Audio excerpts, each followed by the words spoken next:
Praise the lord children. మీ అందరికీ యేసుక్రీస్తు పరిశుద్ధ నామంలో శుభములు తెలియజేస్తున్నాను. మీ అందరూ బాగున్నారు అనుకుంటున్నాను. మరి ఈసారి మనము లెసన్ నెంబర్ 29 నేర్చుకోబోతున్నాము. ఇది పాల్స్ సెకండ్ మిషనరీ జర్నీ, పౌలు యొక్క రెండో మిషనరీ యాత్ర గురించి మనము నేర్చుకోబోతున్నాం. This is part 2. లాస్ట్ లెసన్లో కూడా మనము అదే చదువుకున్నాము, కానీ కొన్ని ప్లేసెస్ని మాత్రమే మనము చూసుకున్నాం. సో ఇక్కడ మనము దాన్ని కంటిన్యూ చేస్తాం. సో దీంట్లో రెఫరెన్సెస్ అపోస్తల కార్యము 17-18 అధ్యాయాలు, తర్వాత మెమరీ వర్స్ అపోస్తల కార్యము 17వ అధ్యాయము 19-20 వచనాలు.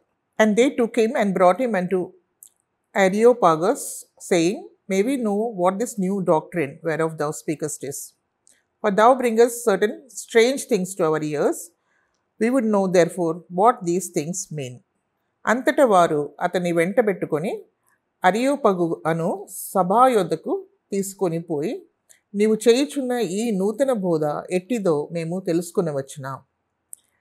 కొన్ని క్రొత్త సంగతులు మా చెవులకు వినిపించుచున్నావు గనుక వీటి భావమేమో మేము తెలుసుకుని కోరుచున్నామని చెప్పిరి. హల్లెలూయా, మీకు స్తోత్రం నాయన. పరిశుద్ధుడా, మీకు వందనాలు, స్తుతులు, స్తోత్రం చెల్లించుకున్నాం నాయన. మీ పాద సన్నిధికి వస్తున్నాం తండ్రి. నాయన ఈ సమయంలో ప్రభా మీరు మమ్మల్ని కూడా మీరు కృపలో కాపాడి భద్రపరిచినందుకు మీకు స్తోత్రము చెల్లిస్తున్నాం. ఈ సమయాన్ని కూడా మీరు మీకే అంకితం చేస్తున్నాం తండ్రి. మీ సన్నిధి మా తోడు ఉంచమని ప్రార్థిస్తున్నాం. మీరే మాకు నోరుగా ఉండి ప్రభా మీ స్వచ్ఛమైన మీ వాక్యాన్ని ప్రభా మేము అర్థం చేసుకోవడానికి ప్రభా బిడ్డలో ఒక్కొక్క హృదయాల్ని కూడా మీరు తెరవవలసిందిగా ప్రార్థిస్తున్నాం. మీ సన్నిధిని మా తోడు ఉంచి ప్రభా మమ్మల్ని నడిపించమైన అన్ని విషయాల్లో మీరే మహిమగంత ప్రభావాన్ని పొందుకోమని మీకే మమ్మల్ని సమర్పిస్తూ యేసు ప్రభు పరిశుద్ధ నామంలో మేము ప్రార్థించి పెడుకున్నాం తండ్రి. ఆమేన్. ఓకే చిల్డ్రన్, ఇప్పుడు మనము second part we will proceed. Okay, so మీకు గుర్తుంటుంది లాస్ట్ టైము మనము ఎంతవరకు ఎక్కడి వరకు వదిలేస్తామని మనము ఫిలిప్పై అనే స్థలంలో అక్కడ మనము చూసాము. అక్కడ మనకు దొరికారు. ఎవరెవరు దొరికారు? లుదియా అనే ఒక సహోదరి దొరికారు పౌల్కి. అక్కడ దేవుడు ఆమె హృదయాన్ని తెరిచారు, ఆమె రక్షణలో వచ్చింది. సో కొన్ని విషయాలు అక్కడ మనము చూసినాం. తర్వాత వాళ్ళు ఎక్కడికి వచ్చారు అని చూస్తే పౌలు తెసలోనికాకు వచ్చారు. సో ఇక్కడ మనం చూస్తున్నాము, ఎవరికి సువార్త చెప్పినా, మీరు వాళ్ళు ఫిలిప్పైలో చెప్పినా ఏ స్థలంలో చెప్పినా కూడా మనం చూస్తే అక్కడ సువార్త చెప్పినప్పుడు అక్కడ ఏం దొరుకుతుందంటే ఫలము దొరుకుతుందని మనం చూస్తున్నాం. ఎందుకంటే యేసుక్రీస్తు సువార్త ఒక్కొక్కరిని ఆకర్షిస్తుంది. మరి దేవుడు ఎన్నుకున్న ప్రజల్ని మరి వాళ్ళు ఎప్పుడైతే విశ్వసిస్తారో ఆ సువార్తని వాళ్ళలో గొప్ప రక్షణని దేవుడు కలిగిస్తున్నారు. కాబట్టి ఆ విధంగా వాళ్ళు అందరూ కూడా రక్షణ పొంది వాళ్ళ జీవితంలో మార్పు కలుగుతుందన్నమాట. సో వాళ్ళ నిత్య జీవితానికి వాళ్ళు వారసులు అవ్వడము మనము చూస్తున్నాం. సో ఆ విధంగా మరి దేవుడు ఎవరితో కూడా అంటే ఆయన పక్షపాతి కాదు. ఎవరు విశ్వసించే ప్రతి వాళ్ళని, ఏ జాతి ఉన్నా, ఏ కులం ఉన్నా, ఏ దేశస్తులు ఉన్నా కూడా పర్లేదు, కానీ దేవుడు అందరినీ రక్షించడానికి ఈ సమయంలో దేవుడు కార్యం చేస్తున్నారని మనము చూస్తున్నాం. ఇంకా ఆ సమయము ముగించిపోలేదు, ఇంకా నడుస్తూనే ఉంది. అంటే ఈ డిస్పెన్సేషన్ అనేది, ఈ కృపాకాలము ఇది ఎప్పుడు కూడా ప్రభు రాకడ వరకు కూడా నడుస్తూనే ఉందన్నమాట. సో ఇప్పుడు కూడా we are in the same dispensation. So ఒకటే మనం దేవుడు ఏం కోరుకుంటున్నాడంటే మనము ఈ లోకాన్ని నుండి దూరమై మనం క్రీస్తుని మనము వెంబడించాలి. మనం అది నిర్ణయం తీసుకొని మనసు మార్చుకొని ప్రభువుని వెంబడించాలని దేవుడు కోరుకుంటాడు. సో ఇప్పుడు పౌలు ఎక్కడి నుండి స్టార్ట్ చేస్తున్నారు? ఇక్కడ ఫిలిప్పై నుండి స్టార్ట్ చేసి ఇక్కడ నుండి తెసలోనికాకు వస్తున్నారు అనమాట. ఇదంతా ఆంఫిపోలిస్ అనే ఒక ప్లేస్ ఉంది, దాని తర్వాత అపోలోనియా అని ఉంది. అక్కడి నుండి ఆయన తెసలోనికాకు వస్తున్నారు. ఈ తెసలోనికాలో ఏమేమి జరుగుతున్నాయి అనే విషయాన్ని మనం చూసుకుందాం. సో ఇది సెకండ్ ప్లేస్ అనమాట. ఫిలిప్పై తర్వాత సెకండ్ ప్లేస్. ఇది ఎక్కడ ఉందంటే యూరోప్లో ఉంది. ఇది ఐరోపియా ఖండంలోనే ఉందన్నమాట. ఇది 160 కిలోమీటర్స్ ఫ్రమ్ ఫిలిప్పై. ఫిలిప్పై నుండి 160 కిలోమీటర్స్ ఉన్నాయన్నమాట అక్కడ నుండి ఇక్కడ రావడానికి. It was the capital of Macedonia అనమాట. తెసలోనికా ఏంటి, దానికి రాజధానిగా ఉంటుంది. దేనికి? హోల్ మ్యాసిడోనియాకి. ఈ మ్యాసిడోనియాకి తెసలోనికా క్యాపిటల్, రాజధాని, ఒక పట్టణం అనమాట. దీన్ని ముందు తర్మే అని చెప్పేవాళ్ళు. ముందు దాన్ని తర్మే అని చెప్పేవాళ్ళు, తర్వాత దానికి తెసలోనికా అని పేరు పెట్టారు. ఇది ఎందుకు పెట్టారంటే అలెగ్జాండర్ ద గ్రేట్ ఉన్నాడు కదా, గ్రీక్ సామ్రాజ్యంని స్థాపించిన ఆయన రాజు. ఆ అలెగ్జాండర్కి 4 జనరల్స్ ఉండేవాళ్ళు. ఆ జనరల్లో ఒక్కరు ఏంటంటే క్యాసెండర్ అని ఆయన పేరు అనమాట. ఆయన భార్య పేరు తెసలోనికి అని అన్నమాట. సో ఆమె పేరు మీద దాన్ని పేరుని మార్చి తర్మే అనే పేరుని తెసలోనికా అని పెట్టారనమాట. సో అక్కడ ఏంటంటే చాలామంది ఏంటంటే యూదులు ఉంటారు. మనం చూసాం ఫిలిప్పైలో అంతమంది యూదులు లేరు కాబట్టి అక్కడ సమాజ మందిరం అనేది లేదు. కానీ ఇక్కడ చాలామంది యూదులు ఉన్నారనమాట. సో ఇక్కడ యూదులు ఉన్నారు కాబట్టి వాళ్ళకు ఏముంది, అక్కడ సమాజ మందిరము అనేది అక్కడ ఉందన్నమాట. సో పౌలు ఎప్పుడు ఎలాంటి సేవ చేశారని మనం చూస్తే ఆయన ఎప్పుడు కూడా వెరెవర్ దర్ ఇస్ సెనగాగ్ అంటే ఎక్కడెక్కడ సమాజ మందిరం ఉన్నాయో అక్కడ ఏం చేశాడు పౌలు అక్కడికి వెళ్ళడము, మరి యూదులతో ముందు ఆయన సువార్త పంచుకోవడం అనేది చేశాడు. ఇట్ బికేమ్ ఈజీ బికాస్ దేవుని వాక్యంలో ధర్మశాస్త్రంలో అన్నీ కూడా యేసుక్రీస్తు గురించి చూపిస్తున్నాయి కాబట్టి అక్కడి నుండి తీసి చూపిస్తే ఆధారాలు చాలా దొరుకుతాయి అన్నమాట. అందుకనే పౌలు ఏం చేసేవాడు, ఎప్పుడైనా ఆయన వేరెవర్ ఇట్ ఇస్ పాసిబుల్ ఆయన ఎక్కడికి వెళ్ళాడు, ఆయన సమాజ మందిరానికి వెళ్ళాడు. అక్కడ జస్ట్ యూదులే కాదు అన్యులు కూడా చాలామంది వచ్చేవాళ్ళు అనమాట. సో ఆ విధంగా అన్ని జాతుల్లోని ఆయన కాన్సన్ట్రేట్ చేయడానికి వీలుండింది అనమాట, టార్గెట్ చేయడానికి వీలుందనమాట. సో ఆ విధంగా ఆయన ఎక్కడికి వెళ్ళాడంటే సినగాగ్కి వెళ్ళాడనమాట. సో అక్కడ ఆయన 3 వారాలు అక్కడ ఆయనకి ఏం చేశాడు, అక్కడ వెళ్ళి వాళ్ళకి 3 వారాలంటే సబ్బాత్ రోజు అంటే శనివారం రోజు ఆయన వెళ్ళి వాళ్ళకి ఏం చేశాడు, సువార్తని ప్రకటిస్తూ వచ్చాడనమాట. అప్పుడు చాలామంది అంటే వాళ్ళు చెప్పింది ఏంటంటే వాళ్ళు సువార్త అంటే ఏసే క్రీస్తు అని యేసు ప్రభు గురించి చెప్తూ ఆయన ఈ లోకానికి వచ్చాడు, ఆయన దేవుని కుమారుడు, మరి ఆయనలో పాపం ఏమీ లేదు, ఆయన పరిశుద్ధంగా జన్మించాడు, మరి అన్ని ప్రాఫెసీస్ అంతా కూడా అంత చెప్తూ మరి ఆయన సిలువలో ఆయన మన కొరకై మరణించారు, ఆయన రక్తంని కార్చాడు, మరి మళ్ళీ తిరిగి లేచారు అనే విషయాలు చెప్తూ ఈ వాక్యాలంతా కూడా మనకు పాత నిబంధనలో మనకు అన్నీ కూడా దొరుకుతున్నాయి. సో ధర్మశాస్త్రంలో మనకు దొరుకుతుంది కాబట్టి ఈ యేసే క్రీస్తు అనేది ఆయన ఏం చేశాడంటే అందరికీ ప్రకటిస్తూ వచ్చాడు. సో దాన్ని అంగీకరించిన వాళ్ళు కొంతమంది రక్షణలో వచ్చారు. సో కొంతమంది మరి ఏం చేశారు, వాళ్ళు నమ్మలేదన్నమాట. సో కానీ అన్యులు కూడా చాలామంది నమ్మడము జరిగింది. ఇక్కడ మనం చదువుకుందాము. కనుక పౌలు తన వాడుక చొప్పున సమాజపు వారి యొద్దకు వెళ్ళి క్రీస్తు శ్రమపడి మృతుల్లో నుండి లేచుట ఆవశ్యకమనియు నేను మీకు ప్రచురం చేయు యేసే క్రీస్తు అయ్యున్నాడని లేఖనంలో నుండి దృష్టాంతములను ఎత్తి విప్పి చెప్పుచు వారితో 3 విశ్రాంతి దినములు తర్కించుచు వచ్చాను. వారిలో కొందరు భక్తిపరులుగా గ్రీసు దేశస్థులలో చాలామంది ఘనత గల స్త్రీలలో అనేకులను ఒప్పుకొని పౌలుతోనూ శీలతోనూ కలుసుకుంది. సో అక్కడ ఏంటంటే కొంతమంది యూదులు మరి ఇంకా చాలామంది గ్రీకు దేశస్తులు కూడా చాలామంది ఏం చేశారు, యేసు ప్రభుని అంగీకరించారు. దాంట్లో ఘనత కలిగిన స్త్రీలు కూడా ఉన్నారనమాట. వాళ్ళందరూ కూడా ప్రభుని అంగీకరించారు. కానీ అక్కడ ఏంటంటే యూదులకి ఎక్కడ పోయినా వాళ్ళకి ప్రాబ్లం ఏంటంటే ఎక్కువగా అన్యజనుల కన్నా యూదులు చాలా అగెన్స్ట్గా ఉన్నారనమాట పౌలుకి. అంటే పౌలుకు అంటే సువార్తకు వాళ్ళు అగెన్స్ట్గా ఉండడం బట్టి యూదులు ఏం చేస్తారు, వాళ్ళు యాసేన్ అనే ఒక వ్యక్తి ఉన్నాడు అక్కడ, ఆయన ఇంటి మీద దాడి చేశారు. ఎందుకంటే పౌలు జేసన్ అనే ఆయన ఇంట్లో ఆయన ఉండేవాడు అనమాట. కొన్ని రోజులు అక్కడ నివసించాడు. కాబట్టి వాళ్ళు ఏం చేశారంటే యాసన్ని ఏం చేశారు, దాడి చేస్తారు. అక్కడ వెళ్ళి వాళ్ళ ఇంటిని దాడి చేసి వెళ్ళి చూస్తే అక్కడ వాళ్ళు కనిపించలేదు, ఎవరు పౌలు వాళ్ళు కనిపించలేదు అనమాట. కనిపించలేదు కాబట్టి వాళ్ళు ఏం చేశారంటే యాసేన్ని తీసుకొచ్చి అక్కడ మ్యాజిస్ట్రేట్ ఉంటాడు కదా, అధిపతి ఉంటాడు కదా, వాళ్ళ దగ్గరికి తీసుకొచ్చి వీళ్ళు మరి ఇక్కడ కొంతమంది ఉన్నారు, వాళ్ళు మరి వాళ్ళకు ఇంకొక రాజు ఉన్నాడంట, ఆ రాజు ఎవరంటే యేసు అని పేరు ఉంటా, మరి ఇక్కడ ఉన్న లోకంలో ఇక్కడ కైసర్ని వాళ్ళు ఫాలో చేయకూడదని మరి అలాగా వాళ్ళు చెప్తున్నారు, ఆ విధంగా వాళ్ళు నేర్పిస్తున్నారు. వాళ్ళందరినీ కూడా నేను యాసేన్ అనే ఈ వ్యక్తి ఏం చేస్తున్నాడు, చేర్చుకున్నాడు. అని చెప్పి యాసేన్ని ఏం చేశారు, ఆయనని కొట్టడం అలాగా చేశారనమాట. అక్కడ వెళ్ళి చూస్తే వాళ్ళు ఎవరు లేరు. సో ఏం చేశారు, వాళ్ళని జామీన్ తీసుకొని, యాసేన్ దగ్గర జామీన్ తీసుకొని మరి వాళ్ళని వదిలిపెట్టారనమాట. అప్పుడు పౌలుని సీలాస్ని ఇద్దరిని కూడా వాళ్ళు ఏం చేస్తారంటే తొందరగా వాళ్ళు ఇంకొక స్థలానికి పంపించేస్తారనమాట.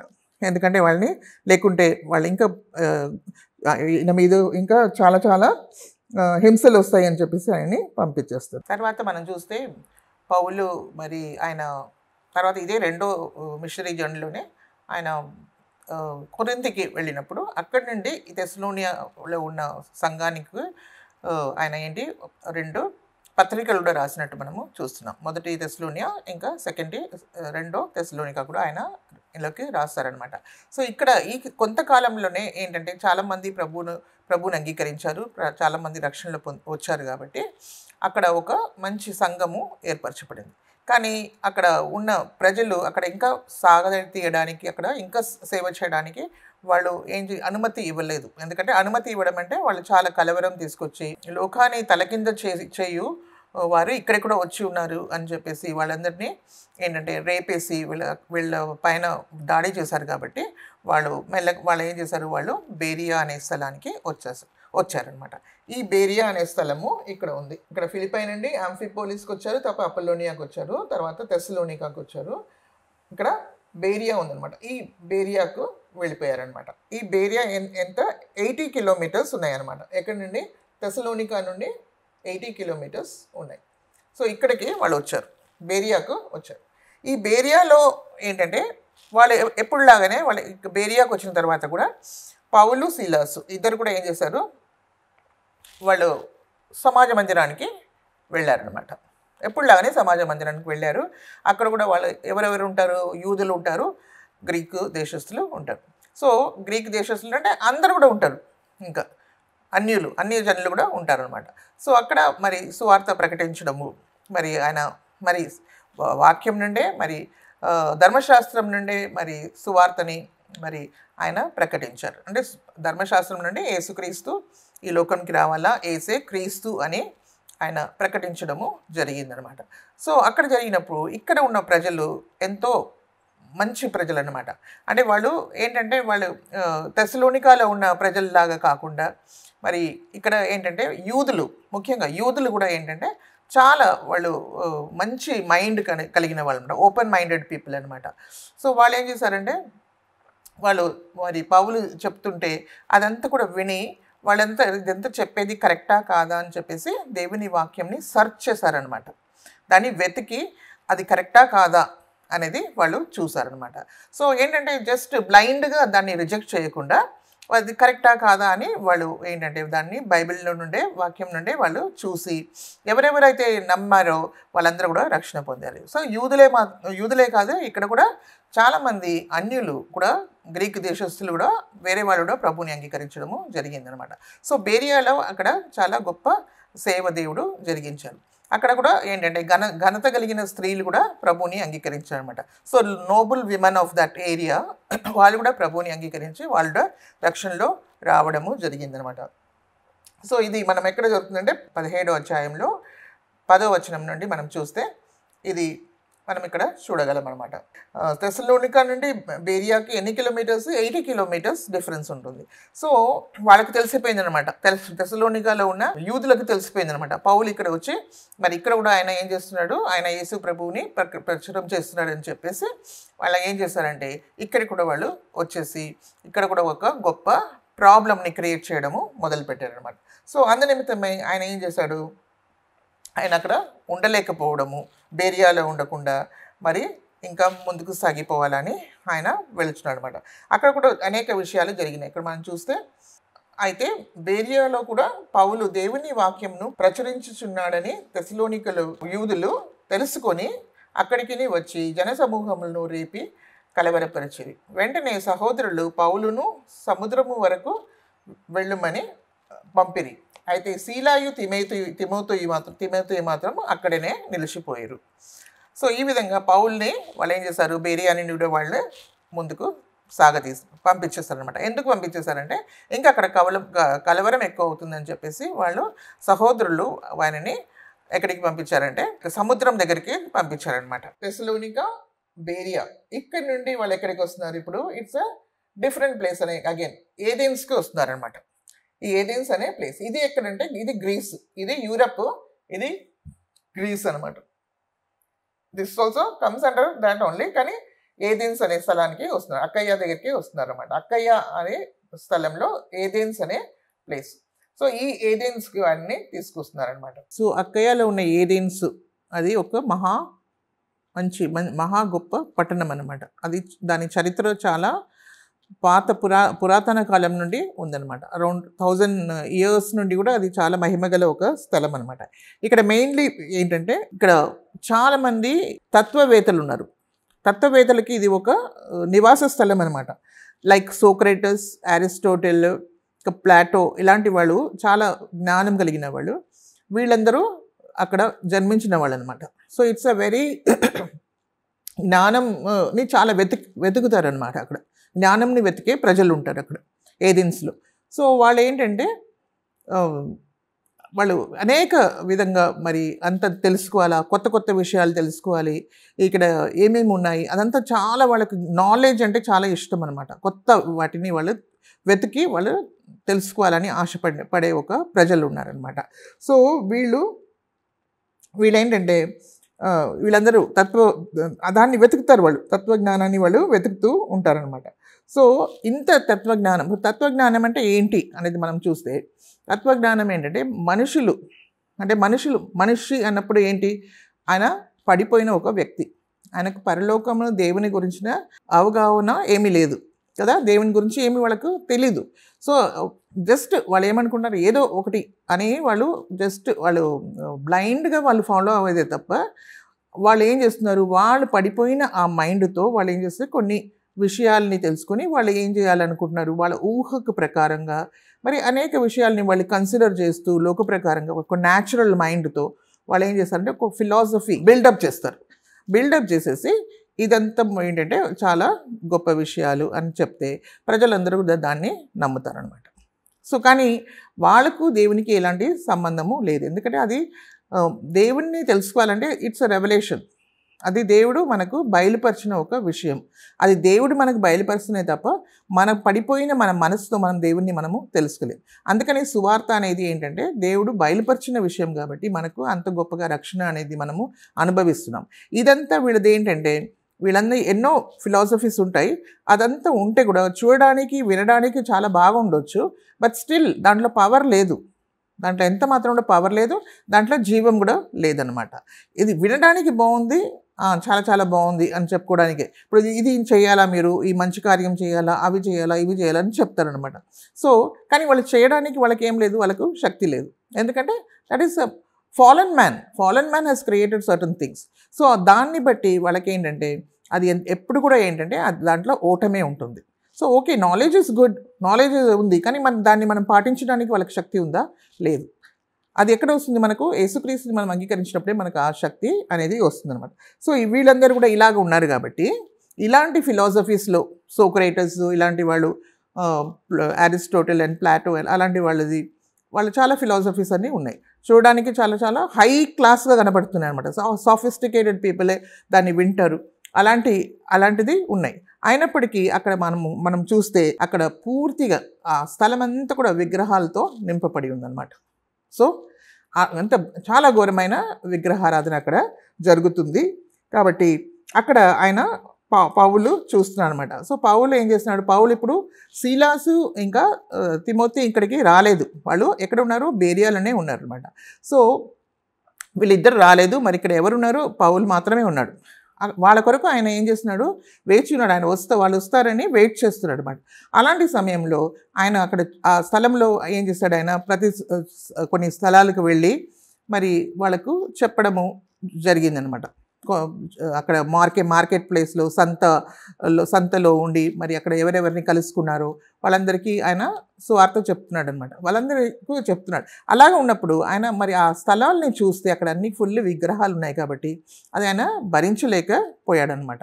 కాబట్టి ఆయన అక్కడ కూడా ఆయన ఏం చేశాడు, దేవుని వాక్యాన్ని ఆయన ప్రకటిస్తూ వెళ్ళాడనమాట. సో అక్కడ కూడా ఆయన ఎప్పుడులాగానే ఎక్కడ వెళ్ళాడు, ఆయన సమాజ మందిరానికి వెళ్ళాడు, అక్కడ మన సువార్త చెప్పాడనమాట. సో ఈ విధంగా ఆయన దేవుని వాక్యము చెప్తున్న సమయంలో, ఈ మార్కెట్ ప్లేస్లో వాళ్ళు చెప్తున్న సమయంలో ఏమైందండి, అక్కడ కొంతమంది ఫిలాసఫర్స్ ఉన్నారనమాట. ఈ తత్వవేత్త వాళ్ళు ఎవరు అంటే ఎపిక్యూరియస్ అనేవాడు ఉన్నారన్నమాట. ఎపిక్యూరియస్ అని ఒక వ్యక్తి. ఆయన పీరియడ్ ఏంటంటే 341 to 270 BC, బిఫోర్ క్రైస్ట్ అనమాట.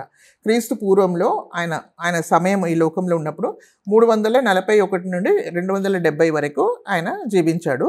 ఆయన ఒక తత్వజ్ఞానాన్ని ఆయన ఏం చేశాడు, ఆయన తత్వాన్ని ఆయన ఏం చేశాడంటే ఆయన డెవలప్ చేశాడు అనమాట. ఆ తత్వం ఏంటంటే వాళ్ళు ఏంటంటే భౌతికవాదులు అన్నమాట. భౌతికవాదులు అంటే ఏంటంటే దే ఆర్ మెటీరియలిస్ట్ అంటే వాళ్ళు ఏమంటారంటే వాళ్ళు ఈ లోకంలో ఉన్నదే సమస్తం, మనం తినాలి, మంచిగా తాగాలి, సుఖించాలి, ఎలాంటి కష్టాలు మనకు ఉండకూడదు, ఎలాంటి నొప్పులు అలాంటిది ఏం రాకూడదు, మనం మంచి లైఫ్ మనం జీవించి మనకు తెలియదు మరి రేపు మనం చనిపోవచ్చు. కాబట్టి ఈ లోకంలో మనం బ్రతికినప్పుడే మనం మంచిగా హ్యాపీగా మంచిగా లగ్జూరియస్గా ఉండాలి. మనం మంచి బట్టలు వేసుకోవాలి, మంచి ఇంట్లో ఉండాలి, మనకంతా లగ్జూరియస్గా మంచి భోజనాలు తినాలి, అలాంటి ఒక ప్రజలన్నమాట. సో అది వాళ్ళ ఫిలాసఫీ. సో వాళ్ళు ఏమంటారు మరి అంటే అలాగ చేస్తున్నారు. అంతేకాదు వాళ్ళకున్న దేవతల్ని కూడా నమ్మడం అంటే వాళ్ళు ఉన్నారు అంటే దే డోంట్ డినై ఇట్.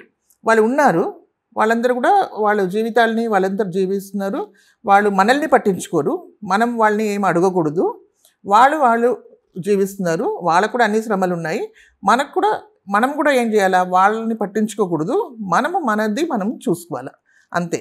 అది వాళ్ళ ఫిలాసఫీ అనమాట. ఎవరిది? ఎపిక్యూరియన్స్ అంటారు వాళ్ళని. ఎపిక్యూరియస్ని ఫాలో చేసే వాళ్ళందరూ ఎపిక్యూరియన్స్. సో అలాంటి వాళ్ళని ఆయన ఏం చేశారు, పౌలు కలుసుకున్నారనమాట. అదే కాకుండా ఇంకొక పీపుల్ కూడా ఉన్నారన్నమాట. వాళ్ళు ఎవరంటే స్టాయిక్స్ అంటారు అన్నమాట. వాళ్ళని స్టాయిక్స్ అంటారు. వీళ్ళు ఏంటంటే హేతువాదులు అంటే దే ఆర్ ఏంటంటే ర్యాషనలిస్ట్ అంటారు. హేతువాదులు అంటే వాళ్ళు ర్యాషనల్గా, వాళ్ళు లాజికల్గా వాళ్ళు ఏంటంటే వాళ్ళు ఆలోచిస్తారనమాట. వీళ్ళు ఎలాగంటారంటే ఇప్పుడు చూసేదంతా మనం చూస్తున్నాం, ఏది చూసినా మనము ఏం చూస్తున్నాము, ఆకాశం చూస్తున్నాము, భూమిని చూస్తున్నాము, సముద్రమైన, చెట్టు అయినా, రాళ్ళైనా, ఏది మనకు కనపడుతుందో అన్నీ దేవుడే. So God is only force, అదంటే ఒక శక్తి, అంతేగాని he is not a personal God. ఆయన ఒక వ్యక్తిగతమైన దేవుడు కాదు. అంటే మనతో ఆయన ఏం చేయడు, మనతో ఆయన పర్సనల్గా వ్యక్తిగతంగా ఆయన మనతో మాట్లాడు, మనతో ఏం చేయడు. సో ఆయన ఏంటంటే జస్ట్ ఆయన ఈ లోకంలో ఉన్న అన్ని ఏదైతే సృష్టిని పబడినాయో అవే దేవుడు అన్ని దేవుళ్ళే. కాబట్టి ఆ విధంగా వాళ్ళు నమ్ముతారు. వాళ్ళని ఏమంటారు అంటే హేతువాదులు అని అంటారన్నమాట. వీరు ఎవరు ఫాలోయర్స్ అంటే సెనికా అనే వాళ్ళది ఫాలోయర్స్ అనమాట. ఈయన ఎప్పుడు వచ్చారంటే, ఈ సెనికా అనే వ్యక్తి ఎప్పుడు వచ్చారంటే 362 BC, క్రీస్తు పూర్వము 362 నుండి 260 సంవత్సరాల వరకు ఈయనది సమయము ఈ లోకంలో జరిగిందనమాట. సో ఈయన టీచింగ్ ఇలాగ ఉంటుందన్నమాట.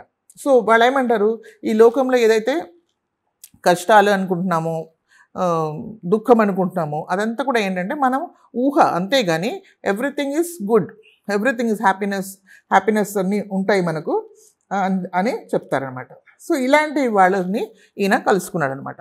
సో చూడండి, ఇప్పుడు మనం ఒకరికి సువార్త చెప్పాలంటే ఆల్రెడీ వాళ్ళ మైండ్లో ఏముందంటే కొన్ని బీజాలు పడిపోయినాయి. ఈ లోక ప్రకారమైన తత్వజ్ఞానంతో వాళ్ళు చదువుకొని వాళ్ళ మైండ్లో అన్నీ కూడా ఏమైపోయినాయి, అదంతా కూడా నిండిపోయినాయి వాళ్ళ మైండ్లో. సో నిండిపోయినప్పుడు మనం నిజమైన సువార్త చెప్పినప్పుడు ఏమవుతుందంటే వాళ్ళ సైడ్ నుండే వాళ్ళు చూస్తారు. సో మనం సువార్త చెప్పినప్పుడు వాళ్ళకి ఎలాగ ఉంటుందంటే అది అపహాసకరంగా ఉంటుందండి. ఇప్పుడు వీళ్ళేమంటారు, ఎపిక్యూరియన్స్ వాళ్ళు ఏమంటారు, చనిపోయిన తర్వాత ఏం లేదు, మన శరీరం ఎట్లా మట్టిలో కలిసిపోతుందో అది పూర్తిగా అనహైలేట్ అయిపోతుంది, అంటే పూర్తిగా అది మాయమైపోతుంది, అంతే. తర్వాత మన ఆత్మకు మరి తీర్పు ఇలాంటిదన్నీ ఏమీ ఉండదు. So we need not worry about all those things. మన ఆత్మ కొరకు మనం ఏమీ మనం ఆలోచించవలసిన అవసరం లేదు. తిందాము, తాగుదాము, సుఖిస్తాము, మరి రేపు చనిపోతాం. That is temporal. అంటే అన్నీ కూడా ఏంటంటే తాత్కాలమైంది. సో ఎటర్నల్ అనేది ఏమీ లేదు వాళ్ళకు. నిత్యత్వంలో వెళ్ళడం, నిత్య జీవంలో వెళ్ళడం, ఆ విషయాలు వాళ్ళకి ఏమీ కూడా తెలియదు అనమాట. అదేవిధంగా వీళ్ళు కూడా స్టాయిక్స్ ఏంటి అన్నీ దేవుళ్ళే. మరి ఇవంతా కూడా దేవుణ్ణి మేనిఫెస్టేషన్స్, అంటే అదంతా దేవుడి మనం ఎట్లా అంటాము, దేవుడు ఉన్నాడు, దేవుడు సృష్టించాడు, కానీ సృష్టికిను సృష్టికర్తకును తేడా ఉంది. So God is different from the creation, isn't it? ఇప్పుడు ఒక పాటర్ ఉన్నాడు. ఎవరు? కుమ్మరివాడు ఉన్నాడు. ఆయన ఏం చేస్తాడు? ఒక పాట్ని, ఒక కుండని ఆయన చేస్తాడు. కానీ ఈ కుండ కుమ్మరివాడు కాదు కదా. కుమ్మరివాడు సెపరేటు, మరి కుమ్మరివాడు ఉన్న స్కిల్ ద్వారా చేసింది ఏంటంటే ఈ కుండ. కాబట్టి these two are different. So అదేవిధంగా దేవుని వాక్యంలో మనకు బయలుపరచబడింది అదే. దేవుడు ఇదంతా సృష్టించాడు, 6 దినాల్లో ఇవంతా కూడా సృష్టించాడు. ఆయన దేవుడు, ఆయన సృష్టికర్త. ఆయన స్వరూపంలో మనల్ని సృష్టించాడు కాబట్టి ఆయనతో మనం మాట్లాడవచ్చు, ఆయనతో మనం సహవాసం చేయొచ్చు, ఆయనతో జీవించవచ్చు. అదంతా కూడా దేవుని వాక్యంలో ఉంది. అంటే దేవుడు మనల్ని ఎంతగానో ప్రేమిస్తున్నారు, ఆయన స్వరూపంలో మనల్ని చేస్తాడు మానవుడిని. కాబట్టి దీంట్లో చాలా చాలా తేడాలు ఉన్నాయంట. సో ఎప్పుడైనా మనం సువార్త చెప్పినప్పుడు ఏం జరగాలంటే వాళ్ళు పాత వాటిలో అవంతా కూడా వాళ్ళ బీజాలని తొలగించి మరి తొలగింపబడి ఈ సువార్తని మనము వేయాలి. అంటే ఇప్పుడు తొలగిపోవాలంటే మనం ఈ సువార్త చెప్పడం ద్వారా ఏంటంటే అది ఎంత పవర్తో రావాలంటే అవంతా కూడా తొలగిపోవాల్సి వస్తుంది వాళ్ళ మైండ్లో. అవును, ఇదంతా కూడా రాంగ్ కదా, ఇదంతా రాంగ్ బోధని మనం ఇన్ని రోజులు మనం యాక్సెప్ట్ చేస్తాం కదా అనేది వాళ్ళకు తెలియాలంటే మరి సువార్త అనేది ఏంటంటే చాలా పవర్ఫుల్గా రావాలి. అది దేవుని ఆత్మశక్తి ద్వారానే అది జరుగుతుంది అనమాట. పౌలు ఏం చేశారు? ఆయన సువార్తని ప్రకటించాడు. సో యేసుక్రీస్తు ద్వారా మనకు రక్షణ ఉంది. మరి ఆయనే దేవుడు, ఆయన ఈ లోకానికి వచ్చాడు, మనల్ని విడిపించడానికి వచ్చాడు, మన పాపం నుండి మనల్ని తొలగించి మరి నిజమైన దేవునితో మనకు సంబంధం కలగడానికి, ఆయనతో మనం మాట్లాడడానికి, ఆయనతో మనం జీవించడానికి, మనల్ని విడిపించడానికి ఈ లోకానికి వచ్చారు. ఆయన 3వ రోజు తిరిగి లేచారు. ఈ విషయాలను చెప్పినప్పుడు వాళ్ళకి ఎలాగనిపించిందంటే అది ఒక ఫన్నీగా అనిపించిందంట. రిడిక్యులస్, ఇది సో వెరీ రిడిక్యులస్, అంటే చాలా అపహాసము చేశారన్నమాట. కొంతమంది అపహాసం చేశారు, కొంతమంది ఇది ఏంటో మరి మనం తెలుసుకోవాలా. అంటే ఇప్పుడు నేను చెప్పాను కదా, ఏథెన్స్లో ఉన్నవాళ్ళు ఏంటంటే వాళ్ళు అన్నీ కొత్తవి ఏంటి అదంతా వాళ్ళు తెలుసుకోవాలని ఆశ ఉంది. సో ఆ మైండ్ వాళ్ళకి ఉందన్నమాట. సో ఏదంతా కొత్తవి ఏంటో మేము తెలుసుకోవాలని కూడా వాళ్ళు ఆశపడినారు. సో ఆ విధంగా వాళ్ళు ఏం చేశారంటే, మేము కూడా ఇది ఏంటో మీరు కొత్తగా ఏమో చెప్తున్నారు కదా, ఇదంతా కూడా మేము కూడా తెలుసుకోవాలని అనుకుంటున్నాము అని చెప్పేసి ఈ ఎపిక్యూరస్ ఇంకా స్టాయిక్స్ వాళ్ళు, ఈ ఫిలాసఫీ కలిగిన వాళ్ళు పౌల్ని తీసుకొని ఇంకొక స్థలానికి తీసుకెళ్లారు. అంటే అక్కడే ఆయన అదేంటంటే అరేయోపగు అని అంటారు, అరేయోపగు అంటారు అనమాట. ఈ అరేయోపగు అనేది మహాసభ. అది ఎక్కడంటే దాన్ని మార్స్ హిల్ అంటారు. అది ఒక ఏరేస్ అంటేనే మార్స్. సో మార్స్ హిల్ ఒక హైట్లో ఉంటుంది. అది ఒక మహాసభ. అది కోర్ట్ కూడా చెప్పవచ్చు. అక్కడ అనేక విషయాలు అక్కడ జరుగుతాయి అనమాట. అక్కడ ఇలాగా ఎవరైనా మతం సంబంధించింది ఆర్ స్పిరిచువల్ థింగ్స్ని ఎవరైనా చెప్పేవాళ్ళు వస్తే వాళ్ళని అక్కడికి తీసుకెళ్తారనమాట. అక్కడ చాలామంది అక్కడ కూడుకొని వాళ్ళ మాటల్ని కూడా వాళ్ళు వింటారు. ఇంకా ఏదైనా ప్రాబ్లమ్స్ ఉంటే కూడా అక్కడ వాళ్ళు తీసుకెళ్తారు. So it is a place like court అని చెప్పొచ్చు. అది ఒక హాల్ అనమాట. అది ఒక మార్స్ హిల్ పైన అది ఉంటుందన్నమాట. సో అక్కడికి మరి ఆయనని తీసుకెళ్లారు. ఎవరిని? పౌల్ని తీసుకెళ్లారు. ఎవరు? ఈ ఎపిక్యూరియన్స్ను ఇంకా స్టాయిక్స్ వీళ్ళు, ఈ గుంపు వాళ్ళు ఈయనని తీసుకుపోయారు. ఏంటంటే ఈయన కొత్తవి ఏదో చెప్తున్నారు కాబట్టి ఈయన మరి ఏదో ఫారిన్ గాడ్స్ గురించి ఏదో చెప్తున్నారు, ఆయన ఏదో వేరే దేవతల గురించి ఏదో చెప్తున్నారు, కొత్తగా చెప్తున్నారు, మనం ఎప్పుడు ఇది వినలేదు కాబట్టి మనము విందాము అనే వాళ్ళకి ఒక ఆశ వల్ల కలిగిందనమాట. సో ఈ విధంగా మనం చూస్తే చాలామందికి సువార్త తెలియట్లేదు. సో పౌలు మరి దేవుని మాట విని ఆయన ఏం చేస్తున్నాడు? ఆయన సువార్తకు వస్తున్నాడు అనమాట. బయలుదేరి వస్తున్నాడు. అనేక శ్రమలు, అనేక కష్టాలు ఆయనకు వస్తున్నాయి. అయినప్పటికీ కూడా సువార్తని ప్రకటించాలని మరి దేవుడు మరి ఆయనని ఎన్నుకోవడమే కాకుండా ఆ సువార్త ప్రకటించాలనే సమయము ఇదే కాబట్టి మరి ఆయన మరి దేవుని చిత్తానుసారంగా ఆయన వస్తున్నాడు. సో అనేక ప్రదేశంలో చూస్తే దేవుడు కొన్ని ప్లేసెస్లో వెళ్ళొద్దని చెప్పాడు. They are not ready for it. So కొన్ని ప్లేసెస్లో దేవుడు పరిశుద్ధాత్మ దేవుడు ఆయన్ని నడిపిస్తున్నాడు అనమాట. సో ఇప్పుడు ఆయన ఎక్కడికి వచ్చాడు? ఈ మార్స్ హిల్ దగ్గరికి వాడిని తీసుకురావడమే కాకుండా చాలా మందిని పోగు చేశారు. వాళ్ళందరూ కూడా వినడానికి సిద్ధంగా ఉన్నారు. సో ఇప్పుడు మీరు ఏదో కొత్త ఇప్పుడు మనం చదివాను కదా మన మెమరీ వర్స్. సో మీరు కొత్తవి చెప్తున్నారు, మేము వింటున్నాము, కానీ మాకేం అర్థం కావట్లేదు. ఇది ఏంటో అని మేము తెలుసుకోవచ్చునా? మీరు ఇది మాకు విప్పి చెప్పండి, దీని భావం ఏంటో అనేది మాకు విప్పి చెప్పండి అని ఆయనతో అడుగుతున్నారనమాట. అప్పుడు ఆయన కొన్ని విషయాలు వాళ్ళకు తెలియపరుస్తున్నారు. ఈ మహాసభ మీద మధ్యలో నిలబడి ఆయన ఒక పెద్ద ప్రసంగము చేస్తున్నారనమాట.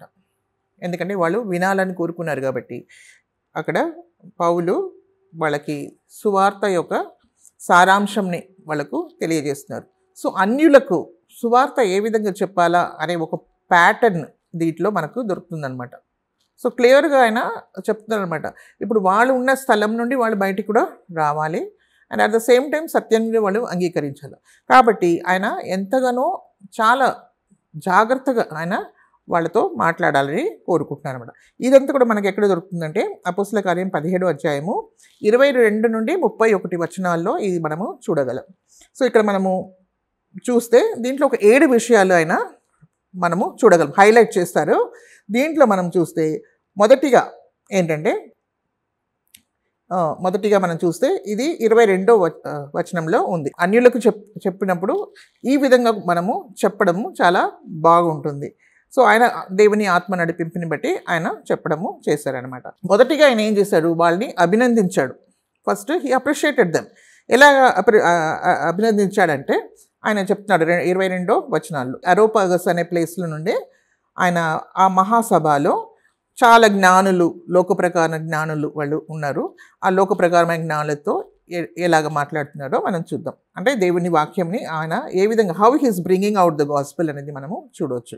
ఏథెన్స్ వాళ్ళారా, మీరు సమస్త విషయములలో అతి దేవత భక్తి గలవారై ఉన్నట్టు నాకు కనబడుచున్నది. మీరేంటి ఎలాగున్నారు? మీకు చాలా మంచి ఆసక్తి ఉంది. మీ మతము అంటే డివోషన్ అంటే భక్తి, భయభక్తులు కావాలని, ఇంకా దేవత భక్తులు కావాలని ఆ విషయంలో మీకు ఏముంది? చాలా ఆసక్తి మీకు కలిగి ఉన్నారు అనేది మొదటిగా వాళ్ళకు చెప్తున్నాను. సో వాళ్ళని వితౌట్ హర్టింగ్ దెమ్, వాళ్ళని ఏమి బాధ పెట్టించకుండా వాళ్ళకు క్లియర్గా చెప్తున్నారు. So you can understand it. So understand అర్థం చేసుకోవాలి. చాలామంది ఏమైపోతారంటే సువార్త చెప్తుంటే హర్ట్ అయిపోతున్నారు ప్రజలు. అలా కాకుండా వాళ్ళకి ఎలాగ చెప్పాలంటే వాళ్ళు సత్యం ఏంటో అనేది మనము ఏ విధంగా ఆయన చెప్తున్నారంటే మీకు చాలా మంచి జీల్ ఉంది, మంచి ఆసక్తి ఉంది, మీకు మంచి దేవుని మీద, మీ దేవతల మీద కూడా మీకు ఏముంది? భయభక్తి ఉంది. అలాగా ఉన్నారని నాకు కనబడుచున్నది అని చెప్తారనమాట. తర్వాత రెండోదిగా ఆయన ఏమంటారంటే, సో నేను సంచరించుచు మీ దేవత ప్రతిమలను చూచుచుండగా ఒక బలిపీఠము నాకు కనబడేను, దాని మీద తెలియబడిన దేవునికి అని వ్రాయబడి ఉన్నది. కాబట్టి మీరు తెలియక దేనియందు భక్తి కలిగి ఉన్నారో దానినే నేను మీకు ప్రచురపరుచుచున్నాను అని చెప్తున్నాను. సెకండ్లీ ఆయన ఏమంటున్నారు? నేను సంచరించినప్పుడు నేను చాలా మీ ప్రతిమలనంతా కూడా నేను అబ్జర్వ్ చేశాను. అందులో నేను ఒక బలిపీఠంని చూశాను. ఆ బలిపీఠం మీద ఏమని రాయబడి ఉందంటే తెలియబడని దేవునికి అని రాయబడి ఉందంట. తెలియబడని దేవునికి. ఏ దేవుణ్ణి అయితే మీరు ఆరాధిస్తున్నారో తెలియబడని దేవుణ్ణి నేను ఇప్పుడు తెలియపరుస్తున్నాను అనేది చెప్తున్నాను. So it is such a wonderful thing కదా. ఓహో, ఇది మనకు తెలియదు కానీ ఇది తెలియపరుస్తున్నారు అనే విషయాన్ని ఇక్కడ మనము చూస్తున్నాం అనమాట. అది ఎక్కడ ఉంది? 1723లో. సో అక్కడ ఒక విషయం ఆయన చెప్తున్నారనమాట. ఇక్కడ ఇంకా ముందు కూడా వెళ్తే 23 కాదు, 23 నుండి 28 వరకు మనం ఇక్కడ చదువుకుందాం. ఆయన ఏ విధంగా దాన్ని తెలియపరుస్తున్నాడు అనే విషయాన్ని మనము ఇక్కడ చూడవచ్చు. ఆ దేవుడు ఎలాంటి వాడు? ఆయన సృష్టికర్త, ఆయన క్రియేటర్ ఆఫ్ ద యూనివర్స్. ఆ ప్రపంచాన్ని, లోకాన్ని, సమస్తాన్ని సృష్టించిన ఆయన సృష్టికర్త. ఆ సృష్టికర్త ఎలాగ ఉంటాడు అనేది కూడా ఇక్కడ మనం చూడగలం. సో 24 నుండి 28 వరకు మనము చదువుకుందాం. సో జగత్తును అందలి సమస్తమును నిర్మించిన దేవుడు తానే ఆకాశమునకును భూమికిని ప్రభువై ఉన్నందున హస్తకృతులమైన ఆలయములలో నివసింపడు. మొదట ఏమంటున్నాడు, ఆయన జగత్తుని ఆయన సమస్తం ఆయన సృష్టించాడు, ఆయన సమస్తానికి ఆయన ప్రభువు అయి ఉన్నాడు. కాబట్టి ఆయన ఏంటి, ఆయన హస్తకృత ఆలయంలో ఆయన నివసించడు. తర్వాత ఆయన ఏమన్నాడు, ఆయన అందరికీ జీవము ఊపిరి సమస్తమును దయచేయవాడు. సో ఆ దేవుడు ఏం చేస్తున్నాడు, అందరికీ. సో ఈ దేవుడు ఎలాంటి వాడు, ఈ తెలియబడిన దేవుడు ఎలాంటి వాడు అనేది ఆయన బయలుపరుస్తున్నాడు అనమాట. సో ఆయన అందరికీ జీవమును ఊపిరిని సమస్తమును దయచేయువాడు గనుక తనకు ఏదైనా కొదువ ఉన్నట్టు మనుషుల చేతితో సేవింపబడవాడు కాదు. ఆయనకేమి కూడా తక్కువ లేదు. ఆయననే మనకు జీవం ఇస్తున్నాడు, ఆయనే మనకు ఊపిరి ఇస్తున్నాడు, సమస్తం ఆయన మనకు ఆహారము సమస్తం ఆయన మనకి అనుగ్రహిస్తున్నాడు. అట్లా ఉన్నప్పుడు, అంత గొప్ప దేవుడై ఉన్నప్పుడు ఆయన మనుషుల చేత ఆయనకు మనం సేవ చేయవలసిన అవసరం ఏమీ కూడా లేదు అనేది చెప్తున్నాను అన్నమాట. సో మీరు అందరూ సేవ చేస్తున్నారు వాళ్ళు ఆ విధంగా, కానీ మనం చేయవలసిన అవసరం ఏమీ లేదు. ఆయన్నే మనకు సమస్తంని అనుగ్రహించేవాడు. Are you able to understand? So దేవుడే మనకి ఇస్తాడు, కానీ మనము ఆయనకు చేసేది ఏమీ లేదు. ఆయన సృష్టికర్త, మనం ఏంటి సృష్టి. అంటే what is the duty of the creator?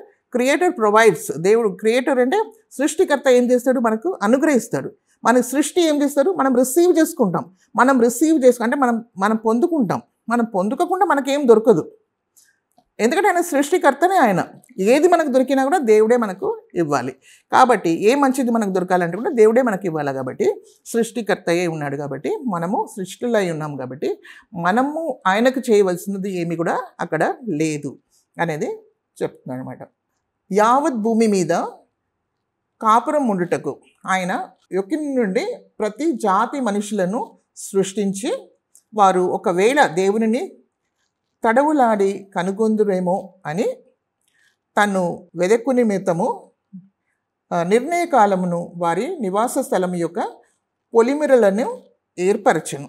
ఆయన మనలో ఎవనికి దూరంగా ఉండువాడు కాదు.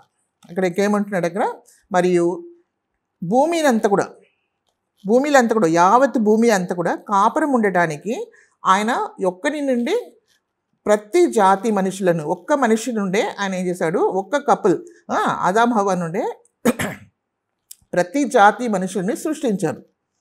So we are all not different people, we are all one. Mankind is one. అంటే మనుష్య జాతి అనేది ఒకటి. సో జాతి మనుషులను ప్రతి జాతి మనుషులను సృష్టించి, అంటే వాళ్ళు అందరూ ఒక్కొక్క స్థలంలో వెళ్ళిపోయిన తర్వాత జాతి మతము అనేది వాళ్ళు చేసుకున్నారు తప్ప, దేవుడు సృష్టించి ఒక్క మనిషి నుండే మానవుని అంతని కూడా మనిషి జాతిగా సృష్టించాడు. వారు ఒకవేళ మరి సృష్టించారు కాబట్టి వారు ఒకవేళ దేవునిని తడవులాడి కనుగొందురేమో అని వాళ్ళకి ఏం చేశాడు, ఆయన ఒక్కొక్క స్థలంని వాళ్ళకు అనుగ్రహించాడు. దాని బార్డర్స్ని కూడా ఆయన ఇచ్చారనమాట, పొలిమరలని కూడా ఏర్పరిచారు. ఆయన మనలో ఎవరికి దూరముగా ఉండువాడు కాదు. సో దేవుడు అలాంటి దేవుడు. సో మనం దేవుడిని వెతుకుతున్నాం కాబట్టి దేవుడు ఏంటి, ఎలాంటి వాడు, ఆయన ఎవరికి కూడా దూరంగా ఉండేవాడు కాదు. మనం వెతికితే ఆయన దొరుకుతాడు. ఆయన ఇక్కడే ఉన్నాడు, కానీ మనం ఆయనని వెతకాల. నిజమైన సత్యమైన దేవుడు ఎవరు అనేది తెలుసుకోవాలంటే మనం ఏం చేయాలా, ఆయనని వెతుకోవాలి. వెతికితే తప్పకుండా మనకు ఆయన దొరుకుతాడు. సో తడములాడి మీరు ఏ విధంగా మీరు వెతికితే మీకు దొరుకుతారు అని చెప్తున్నారు అనమాట. సో 28వ వర్స్లో ఏముందంటే, మనం ఆయన నందు బ్రతుకుచున్నాము, చలించుచున్నాము, ఉనికి కలిగి ఉన్నాం. ఇప్పుడు మనం ఏం చేస్తున్నామంటే, మనము ఆయన యందే బ్రతుకుతున్నాం, ఆయన యందే మనము బ్రతుకుతున్నాం. మనకు తెలియదు, కానీ ఆయన యందే మనం బ్రతుకుతున్నాము, కానీ మనకు తెలియదు ఆయన ఎందు బ్రతుకుతున్నామని. అటువలే ఆయన సంతానమని మీ కవీశ్వరులే కొందరును చెప్పుచున్నారు. సో ఆ విధంగా మనం ఎవరి సంతానం అంట, దేవుని సంతానం, సృష్టికర్త అయిన ఆయన సంతానం. కాబట్టి మీ వాళ్ళు కూడా, మీలో కవిలు కూడా అదే విషయము చెప్తున్నారు. సో కొంతమంది అక్కడ చెప్తున్నారు అనమాట, వాళ్ళ కవిలు కూడా చెప్తున్నారు. కాబట్టి అటువలే మనం కూడా ఆయన సంతానమై ఉన్నాం. కాబట్టి మనం ఏ విధంగా ఉన్నామో మన సృష్టికర్త కూడా ఏ విధంగా ఉండాలి అనే విషయాన్ని ఆయన తీసుకొస్తున్నాం అనమాట. సో ఈ విధంగా God is the creator of the whole universe. మరి ఆయన మన దగ్గర నుండి ఏమీ చేయించుకునేవాడు కాదు. ఆయన మనకు అన్నీ అనుగ్రహిస్తున్నాడు. మనకు జీవం అనుగ్రహిస్తున్నాడు, తర్వాత ఉనికిని అనుగ్రహిస్తున్నాడు. చలించుచున్నాము, ఆయనలోనే బ్రతుకుతున్నాము, ఇంకా ఉనికి కలిగి ఉన్నాము. మరి ఆయన భూమి ఆకాశం సమస్తం కూడా ఆయన సృష్టించాడు. ఆయన అందరినీ కూడా వాళ్ళ వాళ్ళ స్థలంలో ఒక్కొక్క దేశంలో పెట్టాడు. మరి మనము వెతకాలి ఆయనని, అప్పుడు మనము తెలుసుకుంటాము అనే విషయాన్ని మనం ఆయనగా క్లియర్గా ఇక్కడ ఆయన వాళ్ళకు తెలియపరుస్తాడు. ఎవరికి? ఈ ఏదైనా ఉన్న ప్రజలకి, ఈ ఎపిక్యూరియస్ వీళ్ళందరూ కూడా ఈ గ్రీసు దేశస్తులకి తెలియపరుస్తాడు. తర్వాత ఆయన ఏమనేదంటే 29 తర్వాత ఆయన చెప్తున్నారు, సో ఈ విధంగా దేవుడు మనకు ప్రొవైడ్ చేస్తున్నారు ఈ సమస్తంని. కాబట్టి మనము దేవుని సంతానమై ఉండి మనుషులు చమత్కార కల్పన వలన మల్చబడిన బంగారమునైనను వెండినైనను రాతినైనను దేవత్వము పోలి ఉన్నదని తలంపకూడదు. దేవుని సంతానమై ఉన్నాం. మరి మనము దేవుని సంతానమై ఉన్నప్పుడు మన మనుషులు చమత్కారాల కల్పనలతో ఏంటంటే ఆ ఊహలతో వాళ్ళ స్కిల్స్ని చేసి మల్చబడిన బంగారంనైనను వెండి అయినను ఇంకా రాతినైను అలాంటివి దైవత్వం అని అనుకోకూడదు. So he is so great. కాబట్టి ఈ బంగారంలో జీవం లేదు, వెండిలో జీవం లేదు, రాతిలో జీవం లేదు. మరి అలాంటిది కాదు మన దేవుడు. మనం ఆయనలో జీవిస్తాం, ఆయన మనకు జీవం ఇస్తున్నప్పుడు, మనకి ఆయన జీవం ఇచ్చినప్పుడు ఈ బంగారంలో జీవం లేదు కదా, మరి అది మనతో మాట్లాడలేదు కదా, అది మనం చూడలేదు కదా, మనకు సహాయం చేయలేదు కదా. కాబట్టి ఇదంతా కూడా సృష్టి, కానీ సృష్టికర్త అలాంటి వాడని మనము అనుకోకూడదు, దేవత్వము అలాగ ఉంటుందని కూడా మనము అనుకోకూడదు అనే విషయాన్ని ఇక్కడ తెలుస్తుంది. అలా విధంగా మనం తలంపకూడదు, ఆ విధంగా మనం తలంపకూడదు. So who is the creator అనేది మనం తెలుసుకోవాలా అనేది చెప్తున్నాడు అనమాట. సో ఈ విధంగా ఉంది కాబట్టి ఇప్పుడు మనమందరం all owe their existence to him. ఆయనని బట్టి మనకి ఏంటంటే 1729లోనే మనమందరం కూడా మనందరూ కూడా ఆయన దగ్గర నుండే జీవం పొందుకున్నాం. మరి ఆయన దగ్గర జీవం పొందుకున్నాం. మనము జీవం లేని వాటి విగ్రహాలని, మరి లేకుంటే వెండి బంగారంని, మరి రాతిని, వీటిలో ఇదే దేవుడిని మనం ఎలాగనుకుంటాం? మనమే దేవుని సంతానమై ఉన్నాం, మనకే జీవం ఉంది. మరి జీవం లేని వాటిని మనం ఎట్లా దేవుడు అనుకుంటాం? సో అలాగా తలంపకూడదు అని అది చెప్తాను అనమాట. So all owe their existence to God. మనం అందరం కూడా దేవునికి మనము రుణపడి ఉన్నాం, ఎందుకంటే ఆయన మనకు జీవంని ఇచ్చారు. సో 30లో మనం చూస్తే ఇప్పుడు అంటున్నారు అనమాట. ఇప్పుడు ఏంటంటే వాళ్ళు చేస్తున్నారు బంగారము వెండి ఇలాంటిది అంతా కూడా ఐడల్స్ కదా, ఐడల్స్ చేసుకొని అవి ఒక మనిషి కల్పనతో దాన్ని బాగా చెక్కి చేసి దాన్ని పెట్టుకొని దాన్ని ఒక రూపం ఇచ్చి దానికి ఆ విధంగా పెట్టిన వాటిలో అవి మనకు ఏంటి, అది మనకు మన దేవుడు కాదు. దేవుడు మనకు ఆయన దైవత్వం ఎలాగుంటుంది, మనకన్నా గొప్పగా ఉంటుంది, కానీ మనకన్నా తక్కువ ఉండదు అనే విషయాన్ని నేను చెప్తాను. కాబట్టి ఈ 30 వచనాల్లో మనం చూస్తున్నాము, ఆ అజ్ఞాన కాలమును దేవుడు చూడనట్లు ఉండెను. ఇప్పుడైతే అంతటను అందరూ మారు మనస్సు పొందవలనని మనుషులకు ఆజ్ఞాపించుచున్నాడు. ఇప్పుడు ఏం చేయాలా? మనము ఇదంతా మీరు తెలుసుకున్నారు కదా, ఇప్పుడు మనం ఏం చేయాలి? అజ్ఞాన కాలంలో దేవుడు చూడనట్టుగా ఉండిపోయాడు. కానీ ఇప్పుడు ఏంటి, మీకు ఎందుకు సువార్త మీ దగ్గరికి వస్తుందంటే, ఎందుకంటే ఇప్పుడైతే అంతటను అందరూ అంటే అన్ని ప్లేసెస్లోనూ అన్ని మనుషులను ఏం చేయాలా? మారు మనస్సు పొందవలనని మనుషులకు ఆజ్ఞాపించుచున్నాడు. ఇది ఇట్స్ అ కమాండ్. దేవుడు ఏమిస్తున్నాడు?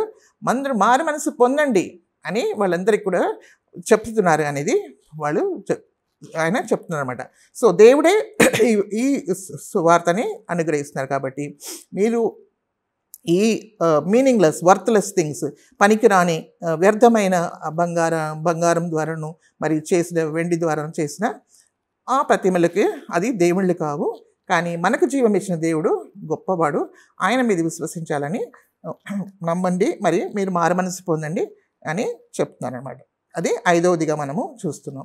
సో 6వదిగా ఏం చెప్తున్నారంటే 31వ వచనం, ఎందుకనగా ఎందుకు మీరు మారుమనసు పొందాలా అనే విషయం ఇక్కడ దొరుకుతుంది. ఎందుకనగా తాను నియమించిన మనుష్యుని చేత నీతిని అనుసరించి భూలోకమునకు తీర్పు తీర్చబోయేది ఒక దినము నిర్ణయించి ఉన్నాడు. దేవుడు కూడా ఒక తీర్పు తీర్చే దినంని నిర్ణయించి ఉన్నాడు. తీర్పు దినము ఒక రోజు ఉన్నది. అది ఎలాగవుతుంది? ఒక మనుష్యుని చేత, దేవుడు నియమించిన మనుషుని చేత ఇది జరుగుతుంది. సో మృతుల్లో నుండి ఆయనను లేపినందున దీని నమ్ముటకు అందరికీ ఆధారము కలుగజేసి ఉన్నాడు. సో ఇది ఎలాగ మనం నమ్ముతాము? మరి మీరు నియమించారు అని చెప్పారు, ఒక మనిషిని నియమించారు. మరి ఎంతోమంది ఈ లోకానికి వచ్చారు కదా, మరి అది కాదు. మృతుల్లో నుండి ఆయనను లేపినందున దీన్ని నమ్ముటకు అందరికీ ఆధారము కలిగ చేసి ఉన్నాడు అనేది చెప్తున్నా. సో మృతుల్లో నుండి మళ్ళీ తిరిగి లేచిన వాళ్ళు ఎవరైనా ఉన్నారా? మృతుల్లో నుండి తిరిగి లేచి సదాకాలం జీవించేవాడు ఈ లోకంలో ఎవరైనా ఉన్నారా? ఎవరు లేరు, ఎవరు కూడా లేరు. సో ఓకే, మృతుల్లో నుండి తిరిగి లేచారని మీరు చెప్తున్నారు, ఇప్పుడు మనకు కనపడట్లేదు కదా అని మీరు చెప్పొచ్చు. ఎప్పుడైతే మనం యేసుప్రభుని అంగీకరించి రక్షణ పొందుతామో అప్పుడు ఆ సజీవుడైన దేవుడు మన హృదయంలోనే ఉంటాడు.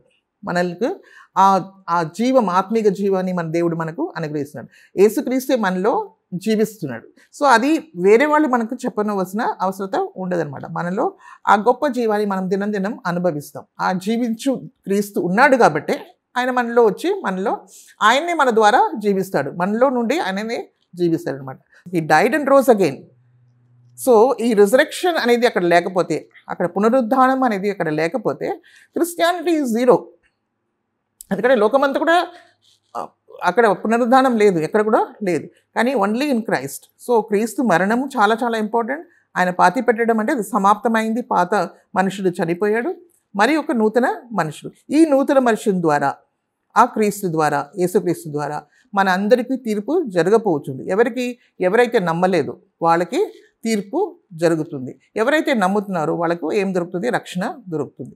సో ఆ విషయాన్ని ఇక్కడ మనము చూస్తున్నాం. సో దేవుడు ఏమి ఇస్తున్నాడు? ఒక ప్రూఫ్ని కూడా ఇస్తున్నారు అనమాట, ఒక ఆధారంని కూడా మీకు ఇస్తున్నారు. సో ఇంకేం కావాలి మీకు? సో నమ్మడానికి కూడా ఆధారం ఉండాలి కదా. సో ఇక్కడ ఒక ఆధారం కూడా మీకు ఉంది. ఎక్కడ జరగని విషయము యేసుక్రీస్తులో మాత్రమే జరిగింది అనేది కూడా ఆయన ఇక్కడ చెప్తున్నారు అనమాట. So that is the 6th one. So judgement is sure, Jesus Christ is the judge. తీర్పు తప్పకుండా వస్తుంది. దానికి తీర్పు ఎవరు తీరుస్తారు? న్యాయాధిపతి ఎవరు? యేసుక్రీస్తు. ఎవరికైతే ఆయన ఈ లోకానికి వచ్చి ఆయన మరణించారో, ఎవరైతే ఆయనను అంగీకరించలేదో ఆయన్నే వస్తున్నాడు. నేను మీ కొరకై మరణించాను, మరి మీరు నన్ను నమ్మలేదు కాబట్టి ఇప్పుడు మీ పాపం కొరకు మీరే పే చేసుకోండి. God loves everybody. అందరినీ కూడా దేవుడు ప్రేమిస్తున్నాడు, అందరి రక్షణ పొందాలని దేవుడు కోరుకుంటున్నాడు. సో దీనికి తీర్పు తీర్చేవాడెవరు? యేసు క్రీస్తు అనే విషయం కూడా ఆయన చెప్తున్నారు అనమాట. తర్వాత Jesus is the saviour for those who repent. ఎవరైతే పాపం బట్టి ఈ విషయాల్ని అంతా కూడా చెప్పేసి, ఎవరైతే పాపంని బట్టి వాళ్ళు రిపెంట్ అవుతారో, క్రీస్తు వైపు తిరుగుతారో, ఈ విగ్రహాలని వదిలిపెట్టుకుని జీవంగల దేవుని వైపు తిరిగిన వాళ్ళకి రక్షణ ఉంటుంది అని వాళ్ళు చెప్తారనమాట. సో ఆ విధంగా వాళ్ళందరూ మరి ఈ సత్యంని వాళ్ళు ప్రకటించాడు అనమాట. సో ఇప్పుడు మీరు ఏం చేయాలా? మీరు మారుమనసు పొందాలా, ఈ వ్యర్థ విగ్రహాల్ని వదిలిపెట్టుకొని జీవంగల దేవుని వైపు తిరగాల. ఎందుకంటే ఒక దినం రాబోతుంది, అప్పుడు ఏంటంటే ఆయన నియమించిన మనిషి ద్వారా, అంటే ఎవరంటే యేసుక్రీస్తు ద్వారా ఈ లోకంకి తీర్పు తీర్చబోతున్నాడు. మరి అది నమ్మడానికి మీకేముంది? ఆయన మరణం నుండి తిరిగి లేచారు కాబట్టి అది నమ్మడానికి ప్రతి ఆధారం మీకు ఉంది. కాబట్టి మీరు నమ్మాలి, లేకపోతే మీకు ఏమవుతుంది? మీకు రక్షణ లేదు అనే విషయాన్ని ఆయన హీ వాజ్ ఎక్స్ప్లెయినింగ్. సో ఇదంతా విన్నప్పుడు లాస్ట్కి ఏమైందంటే ఒక్కొక్కరు ఒక్కొక్క విధంగా దానికి రియాక్ట్ అయ్యారనమాట. కొంతమంది ఏమన్నారంటే 32లో చూస్తే మృతుల పునరుద్ధానము గురించి వారు విన్నప్పుడు కొందరు అపహాసము చేసిరి. అపహాసం ఎందుకు చేశారు అని అంటే వాళ్ళకి ఏం తెలియదు, కానీ ఈ సత్యం అనేది వాళ్ళకి తెలియదు.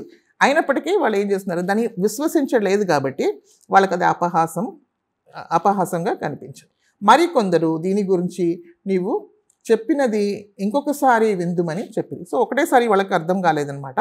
సో కొంతమంది ఏమన్నారంటే ఇంకొకసారి మేము వింటామని వాళ్ళు అడిగారనమాట. సో ఆ విధంగా వాళ్ళ మధ్యలో అన్నీ వివరించి చెప్పేసి పౌలు ఏం చేస్తాడు? ఆయన వెళ్ళిపోతున్నాడు అన్నమాట, ముందుకు వెళ్ళిపోతున్నాడు.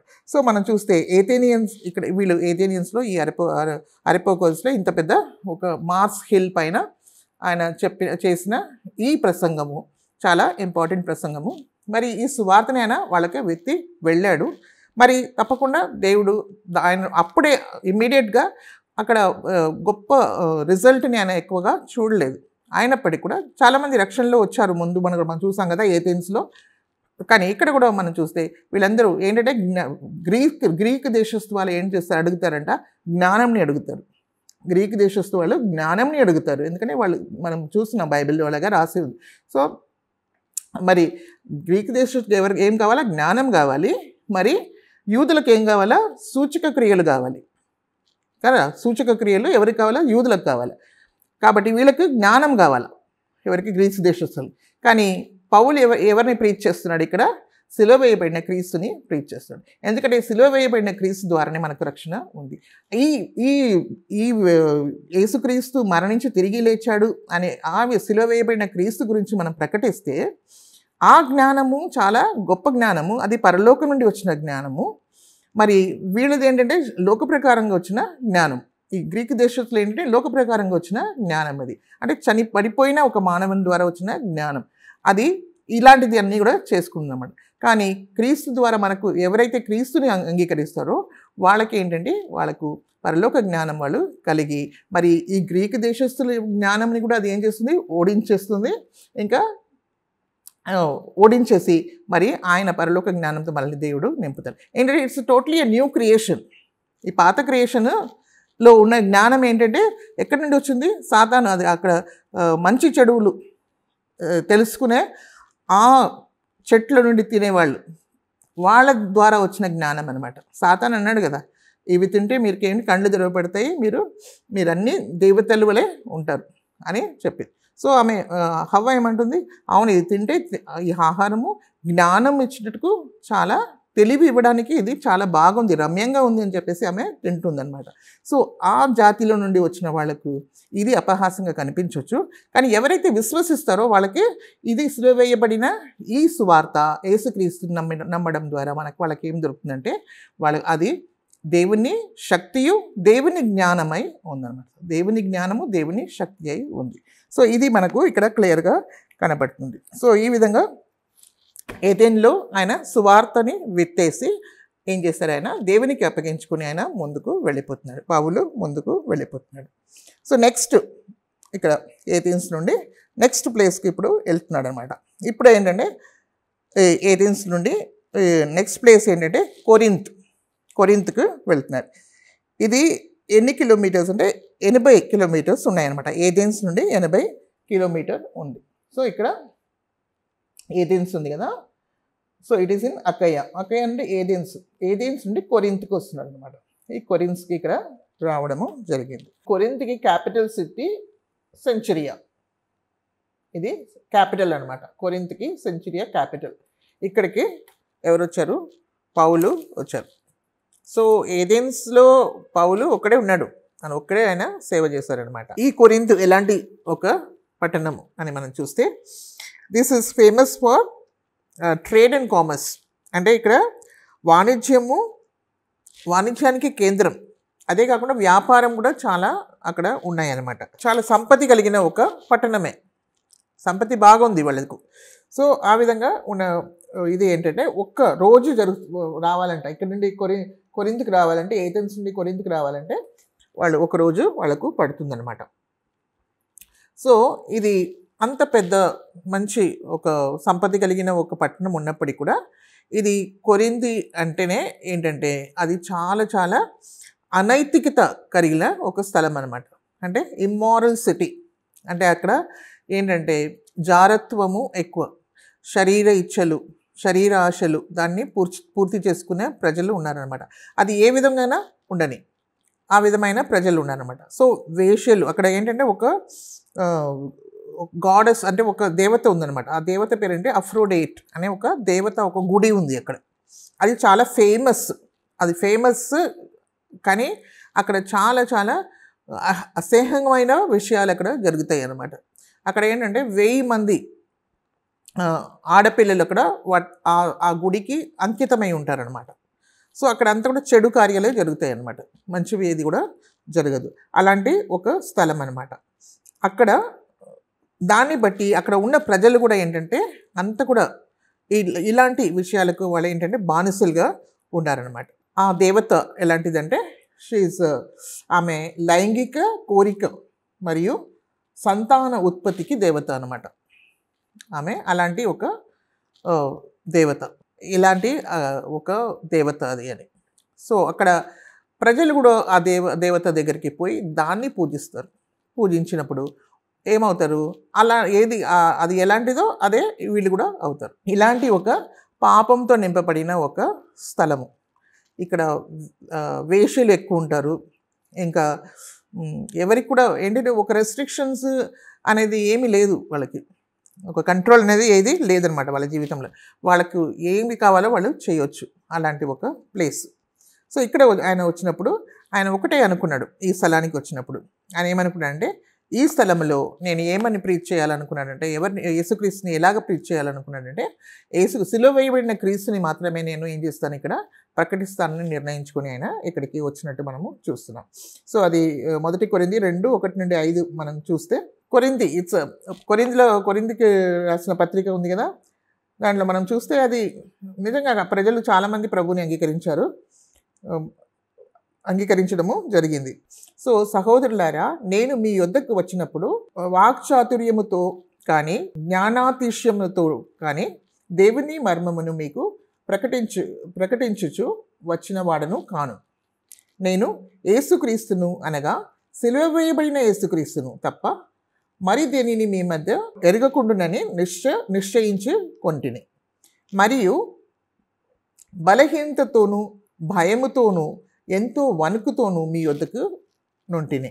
అంటే హీ వాజ్ ఆల్సో, అంటే ఆయన శరీరంలో ఆయనకు నమ్మకం లేదు, ఇంకా సిలువ వేయబడిన క్రీస్తుని ఆయన ప్రకటిస్తున్నారు కాబట్టి దేవుని మీదే ఆయన ఆధారపడి ఆయన శక్తి కొరకే ఆయన ఏం చేశాడు, ఆయన శక్తితోనే ఆయన ప్రకటించాడు. అంటే దేవుని శక్తితో ఈ సిలువ వేయబడిన క్రీస్తుని ఆయన ప్రకటించాడు.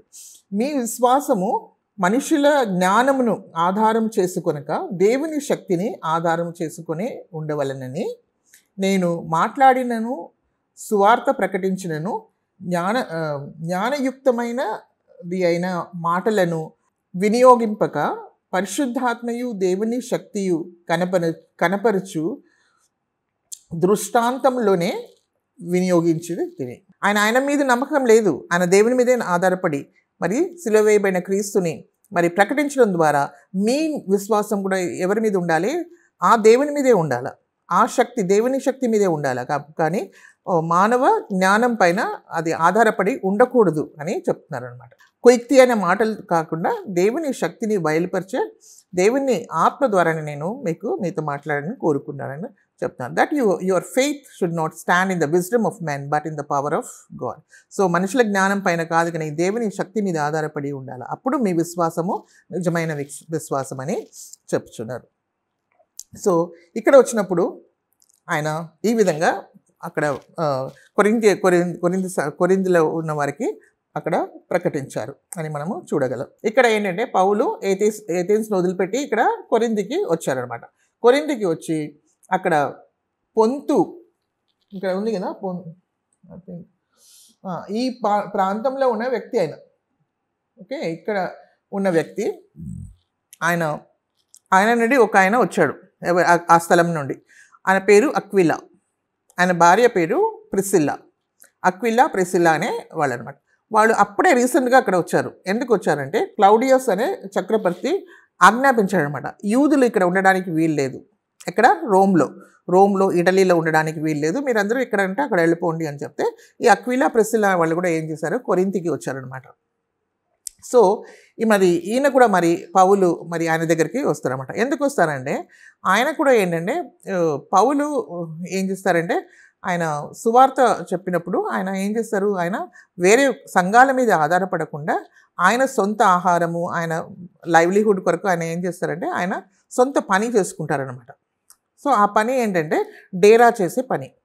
సో ఈ డేరా చేసే పని ఈయన కూడా డేరా చేసే పనులు అనమాట. సో ఇద్దరికి కూడా ఒకటే వృత్తి ఉంది కాబట్టి ఈయన ఏం చేశారు, పౌలు ఆయన దగ్గరికి వెళ్ళారు అనమాట. ఎవరికి, అక్విలా ప్రిసిల్లా దగ్గరికి వెళ్ళి వాళ్ళతో ఆయన కొంతకాలము ఉన్నారనమాట.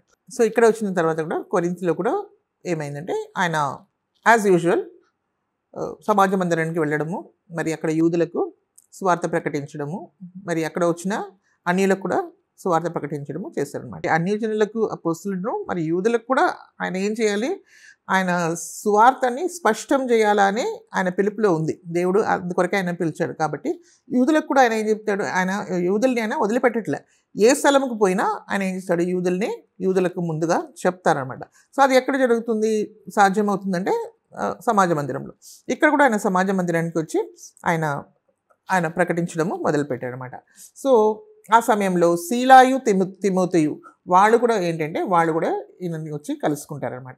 వీళ్ళు మెసిడోనియా నుండి వాళ్ళు కూడా వస్తారు. వాళ్ళు కూడా వచ్చి ఈయనతో పౌలుతో కలుసుకుంటారు. కానీ పౌలు చాలా అంటే ఆయనకు చాలా భారం కలిగిందనమాట.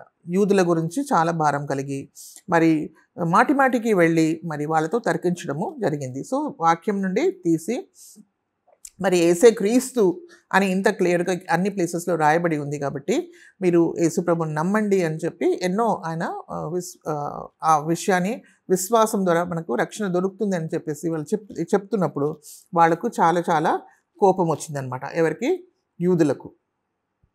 వాళ్ళు ఏం చేశారు, వారు ఎదురాడి దూషించడం కూడా మొదలుపెట్టారనమాట.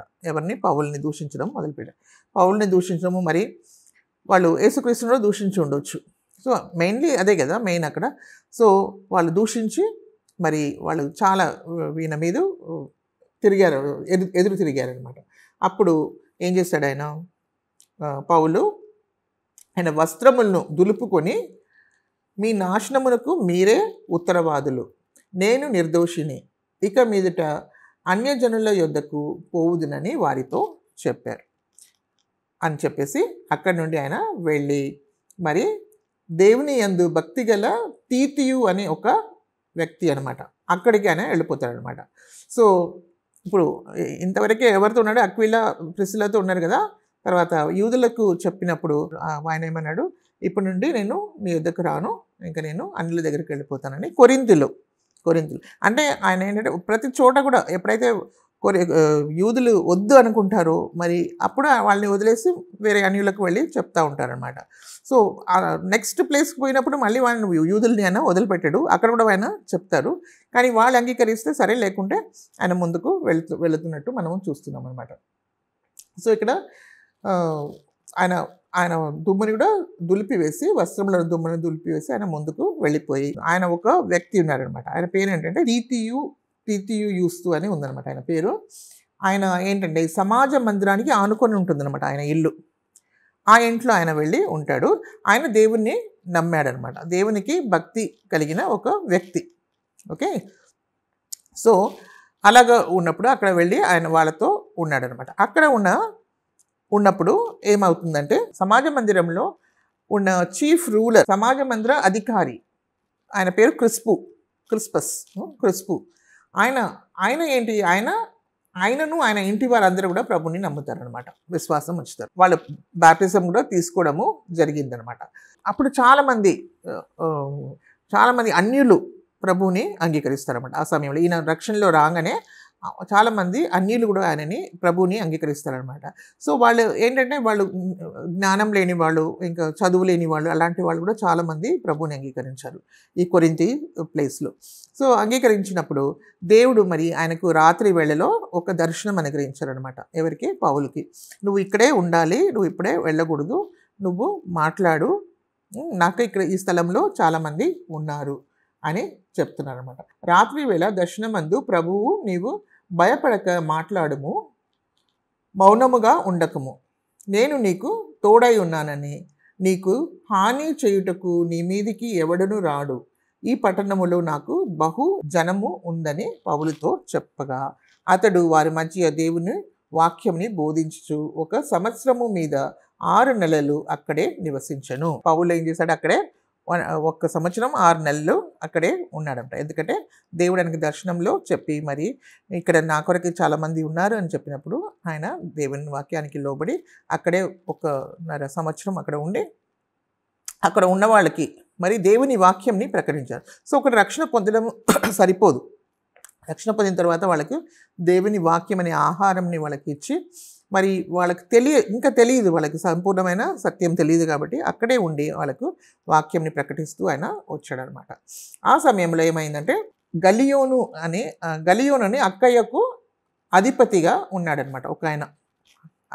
గలియోను అనే అక్కయ్యకు అధిపతిగా ఉన్నప్పుడు యూదులు ఏం చేశారు వాళ్ళందరూ ఏకీభవించి పౌలు మీదికి లేచి న్యాయపీఠము ఎదుటకు అతన్ని తీసుకుని వచ్చారనమాట. సో ఈ యూదులతో ఎప్పుడూ ప్రాబ్లమే ఉంటుందన్నమాట.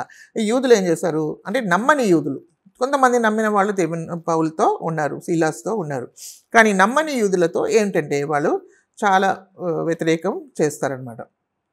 సో ఒకప్పుడు పౌలు కూడా ఆ విధంగానే ఉండేవాడు. సో నమ్మని యూదులు ఏం చేశారు, ఏకీభవించి పౌలు మీదకి లేచి న్యాయపీఠము ఎదుటకు అతన్ని తీసుకొచ్చారు. దానికి అధిపతి ఎవరు, గలియోను అనే ఒక వ్యక్తి అనమాట. సో ఆయన ముందు తీసుకొచ్చి మా ధర్మశాస్త్రానికి విరుద్ధంగా ఈయన దేవుణ్ణి ఆరాధించాలని వేరే మార్గంని చూపిస్తున్నారు అని చెప్పేసి ఆయనతో చెప్తున్నారనమాట. వీడు ధర్మశాస్త్రమునకు వ్యతిరేకముగా దేవుణ్ణి ఆరాధించుటకు జనులను ప్రేరేపించుచున్నాడని చెప్పారు వీళ్ళు. అప్పుడు పౌలు మాట్లాడాలని అనుకున్నప్పుడు ఆయన ఏమంటాడంటే, గలియోను ఏమంటాడంటే వాళ్ళతో అంటారు, యూదులారా మీరు ఏదైనా దుష్టత్వం గురించో లేకుంటే ఇంకా ఏదైనా తప్పు పని చేశారని చెప్పి మరి మీరు ఏదైనా నేరం చేశారని మనుషులను తీసుకొస్తే నేను వాళ్ళకు తీర్పు తీరుస్తాను. కానీ మీరు చేసేది ఏంటంటే మీరు మీ ధర్మశాస్త్రం గురించి మరి పేరుల గురించి, అంటే ఇప్పుడు ఆయన యేసు ప్రభుని ప్రకటిస్తున్నారు కదా, సో పేర్ల గురించి ఇంకా మీ ధర్మశాస్త్రం గురించి విషయాల గురించి నా దగ్గర మీరు తీసుకొస్తే నేనేం తీర్పు చేయగలుగుతాను, నేను తీర్పు చేయలేను, కాబట్టి మీరే చూసుకోండి అది అని చెప్పి వాళ్ళని అక్కడి నుండి వెళ్ళగొట్టేస్తాడు. అక్కడి వెళ్ళగొట్టేస్తే గ్రీక్ దేశస్తులు ఉంటారు కదా, వాళ్ళందరూ ఏం చేస్తారంటే సమాజ మందిరానికి ఒక అధిపతి, మనం ముందు చెప్పాక క్రిస్పస్ ఆయన నమ్మాడు ప్రభుని, ఆయన కూడా ఈయన ఇంకొక సమాజ మందిరానికి ఆయన అధిపతి, ఈయన సోస్తనెస్ అనే పేరు అనమాట ఆయన పేరు. సో ఆయన ఏం చేశాడంటే ఆయనని పట్టుకున్నారు వీళ్ళు గ్రీక్ దేశస్తులు, పట్టి ఆయన యూదుడు ఆయనని పట్టి బాగా కొట్టడము మొదలుపెట్టారన్నమాట. అక్కడే ఆ జడ్జిమెంట్ సీట్ ముందే, ఆ న్యాయపీఠం ముందే, ఆయన గలిలయ ముందే వాళ్ళు చేశారనమాట. ఆయన ఏమీ పట్టించుకోలేదు, ఆయన వదిలిపెట్టాడు అలాగే. సో మరి ఈ సోస్తనెస్ అంటే ఇంకా కూడా కొన్ని సమాజ మందిరాలు ఉండవచ్చు, ఈ క్రిస్మస్ కాకుండా ఇంకొక ప్లేస్కి ఆయన ఉండొచ్చు. లేకుంటే ఈ సోస్తనెస్ అనే వ్యక్తి మరి మనం మళ్ళీ చూస్తే మనం చూస్తున్నాం, అది ఆయన నమ్మాడు, దేవుని కూడా నమ్మినట్టు మనము చూస్తున్నాం అన్నమాట. ఒక సోస్తనెస్ అనే వ్యక్తి దేవుని కూడా నమ్మి ఉన్నాడు. సో తర్వాత ఆయన రక్షణ పొంది ఉండొచ్చు. వీళ్ళందరూ ఏం చేస్తారు, ఇప్పుడు గలియోస్ అనే వ్యక్తి యూదులకు సపోర్ట్ చేయకుండా ఆయన పౌలుకు సపోర్ట్ చేయలేదు, కానీ యూదులకు ఆయన సపోర్ట్ చేయకుండా మరి వాళ్ళని దూరం చేసడం ద్వారా వాళ్ళు ఏమి చేయలేకపోయారు. అంటే దేవుడు పౌలుకు చెప్పారు, ఇక్కడ నువ్వు ఉండాలి, నీ మీద ఎవరు నీకు చెయ్యరు, నీకు ఎలాంటి హాని కలగదు, నేను నీ తోడు ఉంటానని దేవుడు చెప్పాడు. కాబట్టి ఇక్కడ కూడా ఏమైంది, ఆ యూదుల ఒక ప్లాన్ అంతా కూడా ఏమైపోయిందంటే ఫెయిల్ అయిపోయింది అనమాట. సో ఫెయిల్ అయిపోగానే మరి ఆయన ఏం చేస్తాడు, పౌలు ఇంకా కొంతకాలం అక్కడే ఉండి దేవుని వాక్యము అందరికీ చెప్తూ అక్కడ ఉన్నాడనమాట. సో ఈ విధంగా అక్కడ చాలామంది ప్రభుని అంగీకరించడము జరిగింది. మరి పౌలు ద్వారా ఇక్కడ కొరింథీలో దేవుడు ఒక మంచి మహిమగల ఒక సంఘాన్ని దేవుడు ఏర్పరిచాడు. అంటే వాళ్ళు మరి పరిశుద్ధాత్మతో నింపబడిన వారై మరి అనేక వరాలు వాళ్ళ లైఫ్లో వాళ్ళ సంఘంలో ఆపరేట్ అయిందనమాట. ఇంకా అంటే వాళ్ళు పరిశుద్ధులు అంటే సంపూర్ణంగా వాళ్ళు అవ్వకపోయినప్పటికీ కూడా దేవుడు ఆయన కృపావరాన్ని వాళ్ళకు అనుగ్రహించడం ద్వారా వాళ్ళు అనేక వరాల్లో వాళ్ళ సంఘంలో ఆపరేట్ చేయండి మనము చూస్తున్నాం అన్నమాట. సో ఇక్కడనే కొరింథీలో ఉన్నప్పుడు తిమోతి ఇక్కడికి వస్తాడనమాట. ఎవరిని, పౌల్ని కలుసుకోవడానికి ఎక్కడి నుండి వస్తాడు, తెసలోనికా నుండి వస్తాడు. తెసలోనికాలను వచ్చి మరి వాళ్ళు ఏ విధంగా ఉన్నారు, వాళ్ళు ఏ విధంగా ఆత్మీయంగా ఎదుగుతున్నారు, ఆ విషయాలంతా కూడా ఆయనకు చెప్పినప్పుడు ఆయన దేవునిలో చాలా ఆనందిస్తాడనమాట. ఆయన స్థాపించిన అక్కడ సంఘము దేవుని కృపను బట్టి వాళ్ళ ఆత్మలో ఎదుగుతున్నారనే విషయాన్ని ఆయన విన్నప్పుడు చాలా సంతోషంతో ఆయన ఉండి దేవుని వాళ్ళకు 2 పత్రికల్ని కూడా ఆయన రాశాడు. తెస్సలోనికలకు రాసిన పత్రిక, మొదటి రెండో పత్రిక.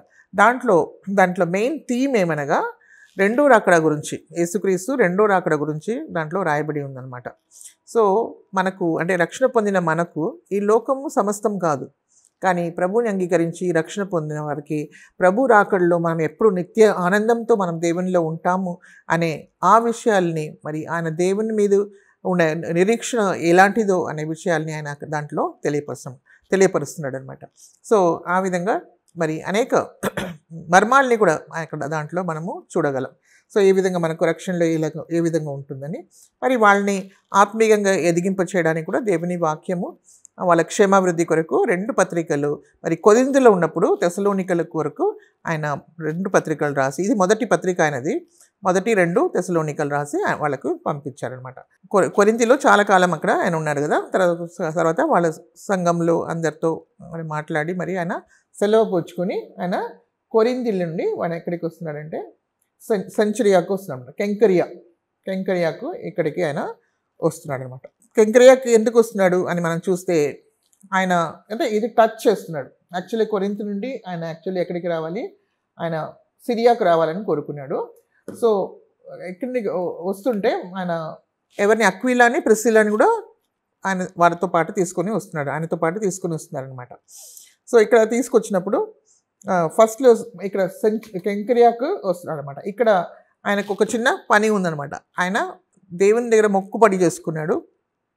ఆయన తల వెంట్రుకల్ని ఆయన కత్తిరిస్తానని, కాబట్టి ఇక్కడ వచ్చి ఆయన ఇక్కడ అది ఆ పని చేసుకొని ఆయన ముందుకెళ్తారనమాట. ఆయన ఇక్కడ సిరియాకు రావాలి, సిరియాకు రావడానికి వరకు అది దారి కదా, అక్కడ నుండి ఆయన ఎఫెసస్ని టచ్ చేస్తాడనమాట. ఎఫెసస్ని టచ్ చేసి ఇక్కడ ఏం చేస్తాడు, ఆయనతో పాటు ఎవరున్నారు, అక్విలా ప్రిస్సిల్లా ఉన్నారు. సో ఇక్కడ వచ్చి మరి ఎఫెసస్లో ఉండి ఆయన కొన్ని రోజులు మరి సమాజ మందిరానికి వెళ్ళి మరి యూదులతో మరి క్రీస్తు గురించి ఆయన వాళ్ళతో చర్చిస్తాడనమాట. వాళ్ళతో చర్చించి మరి యేసే క్రీస్తు అనే విషయాన్ని వాళ్ళతో మాట్లాడతాడు. సో తర్వాత ఎఫెసస్ను నుండి వదిలిపెట్టి జస్ట్ టచ్ చేస్తాడు ఆయన. సో అక్కడి నుండి ఆయన బయలుదేరి ఎక్కడికి వస్తున్నాడు, ఆయన ఇక్కడ సిసేరియాకు వస్తాడు అనమాట. ఇక్కడ ఆయన రేవు ఉంది, సిసేరియాలో రేవు. ఈ సిసేరియాలో దిగి మరి ఆయన యెరూషలేముకి వస్తాడనమాట. యెరూషలేము ఏంటంటే అక్కడే కదా మన మొదటి సంఘము స్థాపింపబడింది, కాబట్టి అక్కడ వచ్చి అక్కడ ఉన్న సంఘంతో మాట్లాడి మరి దేవుడు చేసిన కార్యాలంతా కూడా ఆయన ఏం చేస్తాడు, ఆయనతో పంచుకొని మరి యెరూషలేం నుండి ఆయన మళ్ళీ తిరిగి వెళ్ళి అంతియోక్యా, ఇదేంటి సిరియన్ అంతియోక్యా, ఇక్కడ అంతియోక్యాకు ఆయన వస్తారనమాట. ఈ సిరియన్ అంతియోక్యాలో ఏంటంటే అక్కడి నుండి ఆయన ఇప్పుడు అంతియోక్యా సంఘము ఈయనని పంపించారు కదా. సో మళ్ళీ ఆయన ఇక్కడికి వచ్చి ఆయన అంత దేవుడు చేసిన కార్యాలంతా కూడా వాళ్ళతో పంచుకొని కొంతకాలము వాళ్ళతోనే ఉన్నారనమాట. సో ఈ విధంగా ఆయన 2వ సువార్త యాత్రని ఆయన కంప్లీట్ చేయడము జరిగింది. సో వాళ్ళతో కొంతకాలం ఉన్నారు. సో ఈ పీరియడ్ ఏంటంటే 3 సంవత్సరాలు ఉన్నారనమాట. 3 సంవత్సరాలు ఇది పీరియడ్. 50 to 53 ADలో ఈ కంప్లీట్ చేశారు. సో ఈ రెండో సువార్త యాత్రలో 2800 మైల్స్ 2800 మైల్స్ ఆయన మరి సముద్రం ద్వారాను మరి కాలినడకతోనూ ఆయన వెళ్ళి ఆయన కవర్ చేశారనమాట. సో చేసి ఈ గొప్ప సేవలు ఆయన ఏంటంటే దేవుని కృపను బట్టి మళ్ళీ ఎవరైతే పంపించారో అదే అంతియోక్యా సంఘానికి వచ్చి వాళ్ళతో కలుసుకొని దేవుని మహిమపరిచారు. సో ఈ విధంగా ఆయనది దీంతో ఏంటంటే ఆయనది 2వ సువార్త యాత్ర కంప్లీట్ అయిందనమాట. సో దీని తర్వాత ఆయన మళ్ళీ 3వ సువార్త యాత్ర కూడా ఆయన వెళ్తాడనమాట. సో ఈ విధంగా ఇక్కడ అది కంప్లీట్ చేశారు. సో ఈ విధంగా ఆయన కంప్లీట్ చేయడాన్ని బట్టి మరి దేవుని సువార్త అనేక స్థలాల్లో వ్యాపించడము జరిగింది. సో మెయిన్ పట్టణాల్లో మరి వెళ్ళడము జరిగిందనమాట. సో ఆ విధంగా దేవుడు గొప్ప కార్యం చేశారు. సువార్త అని విత్తడానికి దేవుడు పౌల్ని, ఎవరైతే దేవునికి విరుద్ధంగా ఆయన ఉన్నాడో, సంఘానికి విరుద్ధంగా ఉన్నాడో, who was the persecutor of the church, ఆయనని దేవుడు మార్చి ఆయన ద్వారా ఎంతో గొప్ప కార్యాలు చేసుకున్నాడు. ఇదంతా కూడా దేవుని అద్భుత కార్యాలు అది. కాబట్టి మనము దేవునికి స్తోత్రం చెల్లించాలా. ఇప్పుడు మనం కూడా ఏం చేయాలా, మనం కూడా మరి పౌలు చేసిన కార్యాన్ని మనం చూసుకొని మనం కూడా మనం కూడా we should be inspired. So inspiration తీసుకొని మనం కూడా ఏంటంటే దేవుని సువార్తని అందరితో ప్రకటించడానికి, అందరితో మనం షేర్ చేసుకోవడానికి మనం కూడా ముందుకు రావాలి. దేవుని నామక స్తోత్రం. దీంతో అయిపోయింది. మనము ప్రార్థన చేసుకుందాం. దేవుని మనందరికీ కూడా సహాయం చేసినట్లు మనం దేవుని దగ్గర ప్రార్థన చేసుకున్నాం. ఆయన చిత్తంలో మనం కూడా ఉండాలి. ఆయనని మహిమపరిచినట్లు, దేవుడు మన జీవితంలో కార్యం చేసినట్టు, మరి మనల్ని ఆశీర్వదించినట్టు చిన్న ప్రార్థన చేసుకుని ముగించుకుంటాం.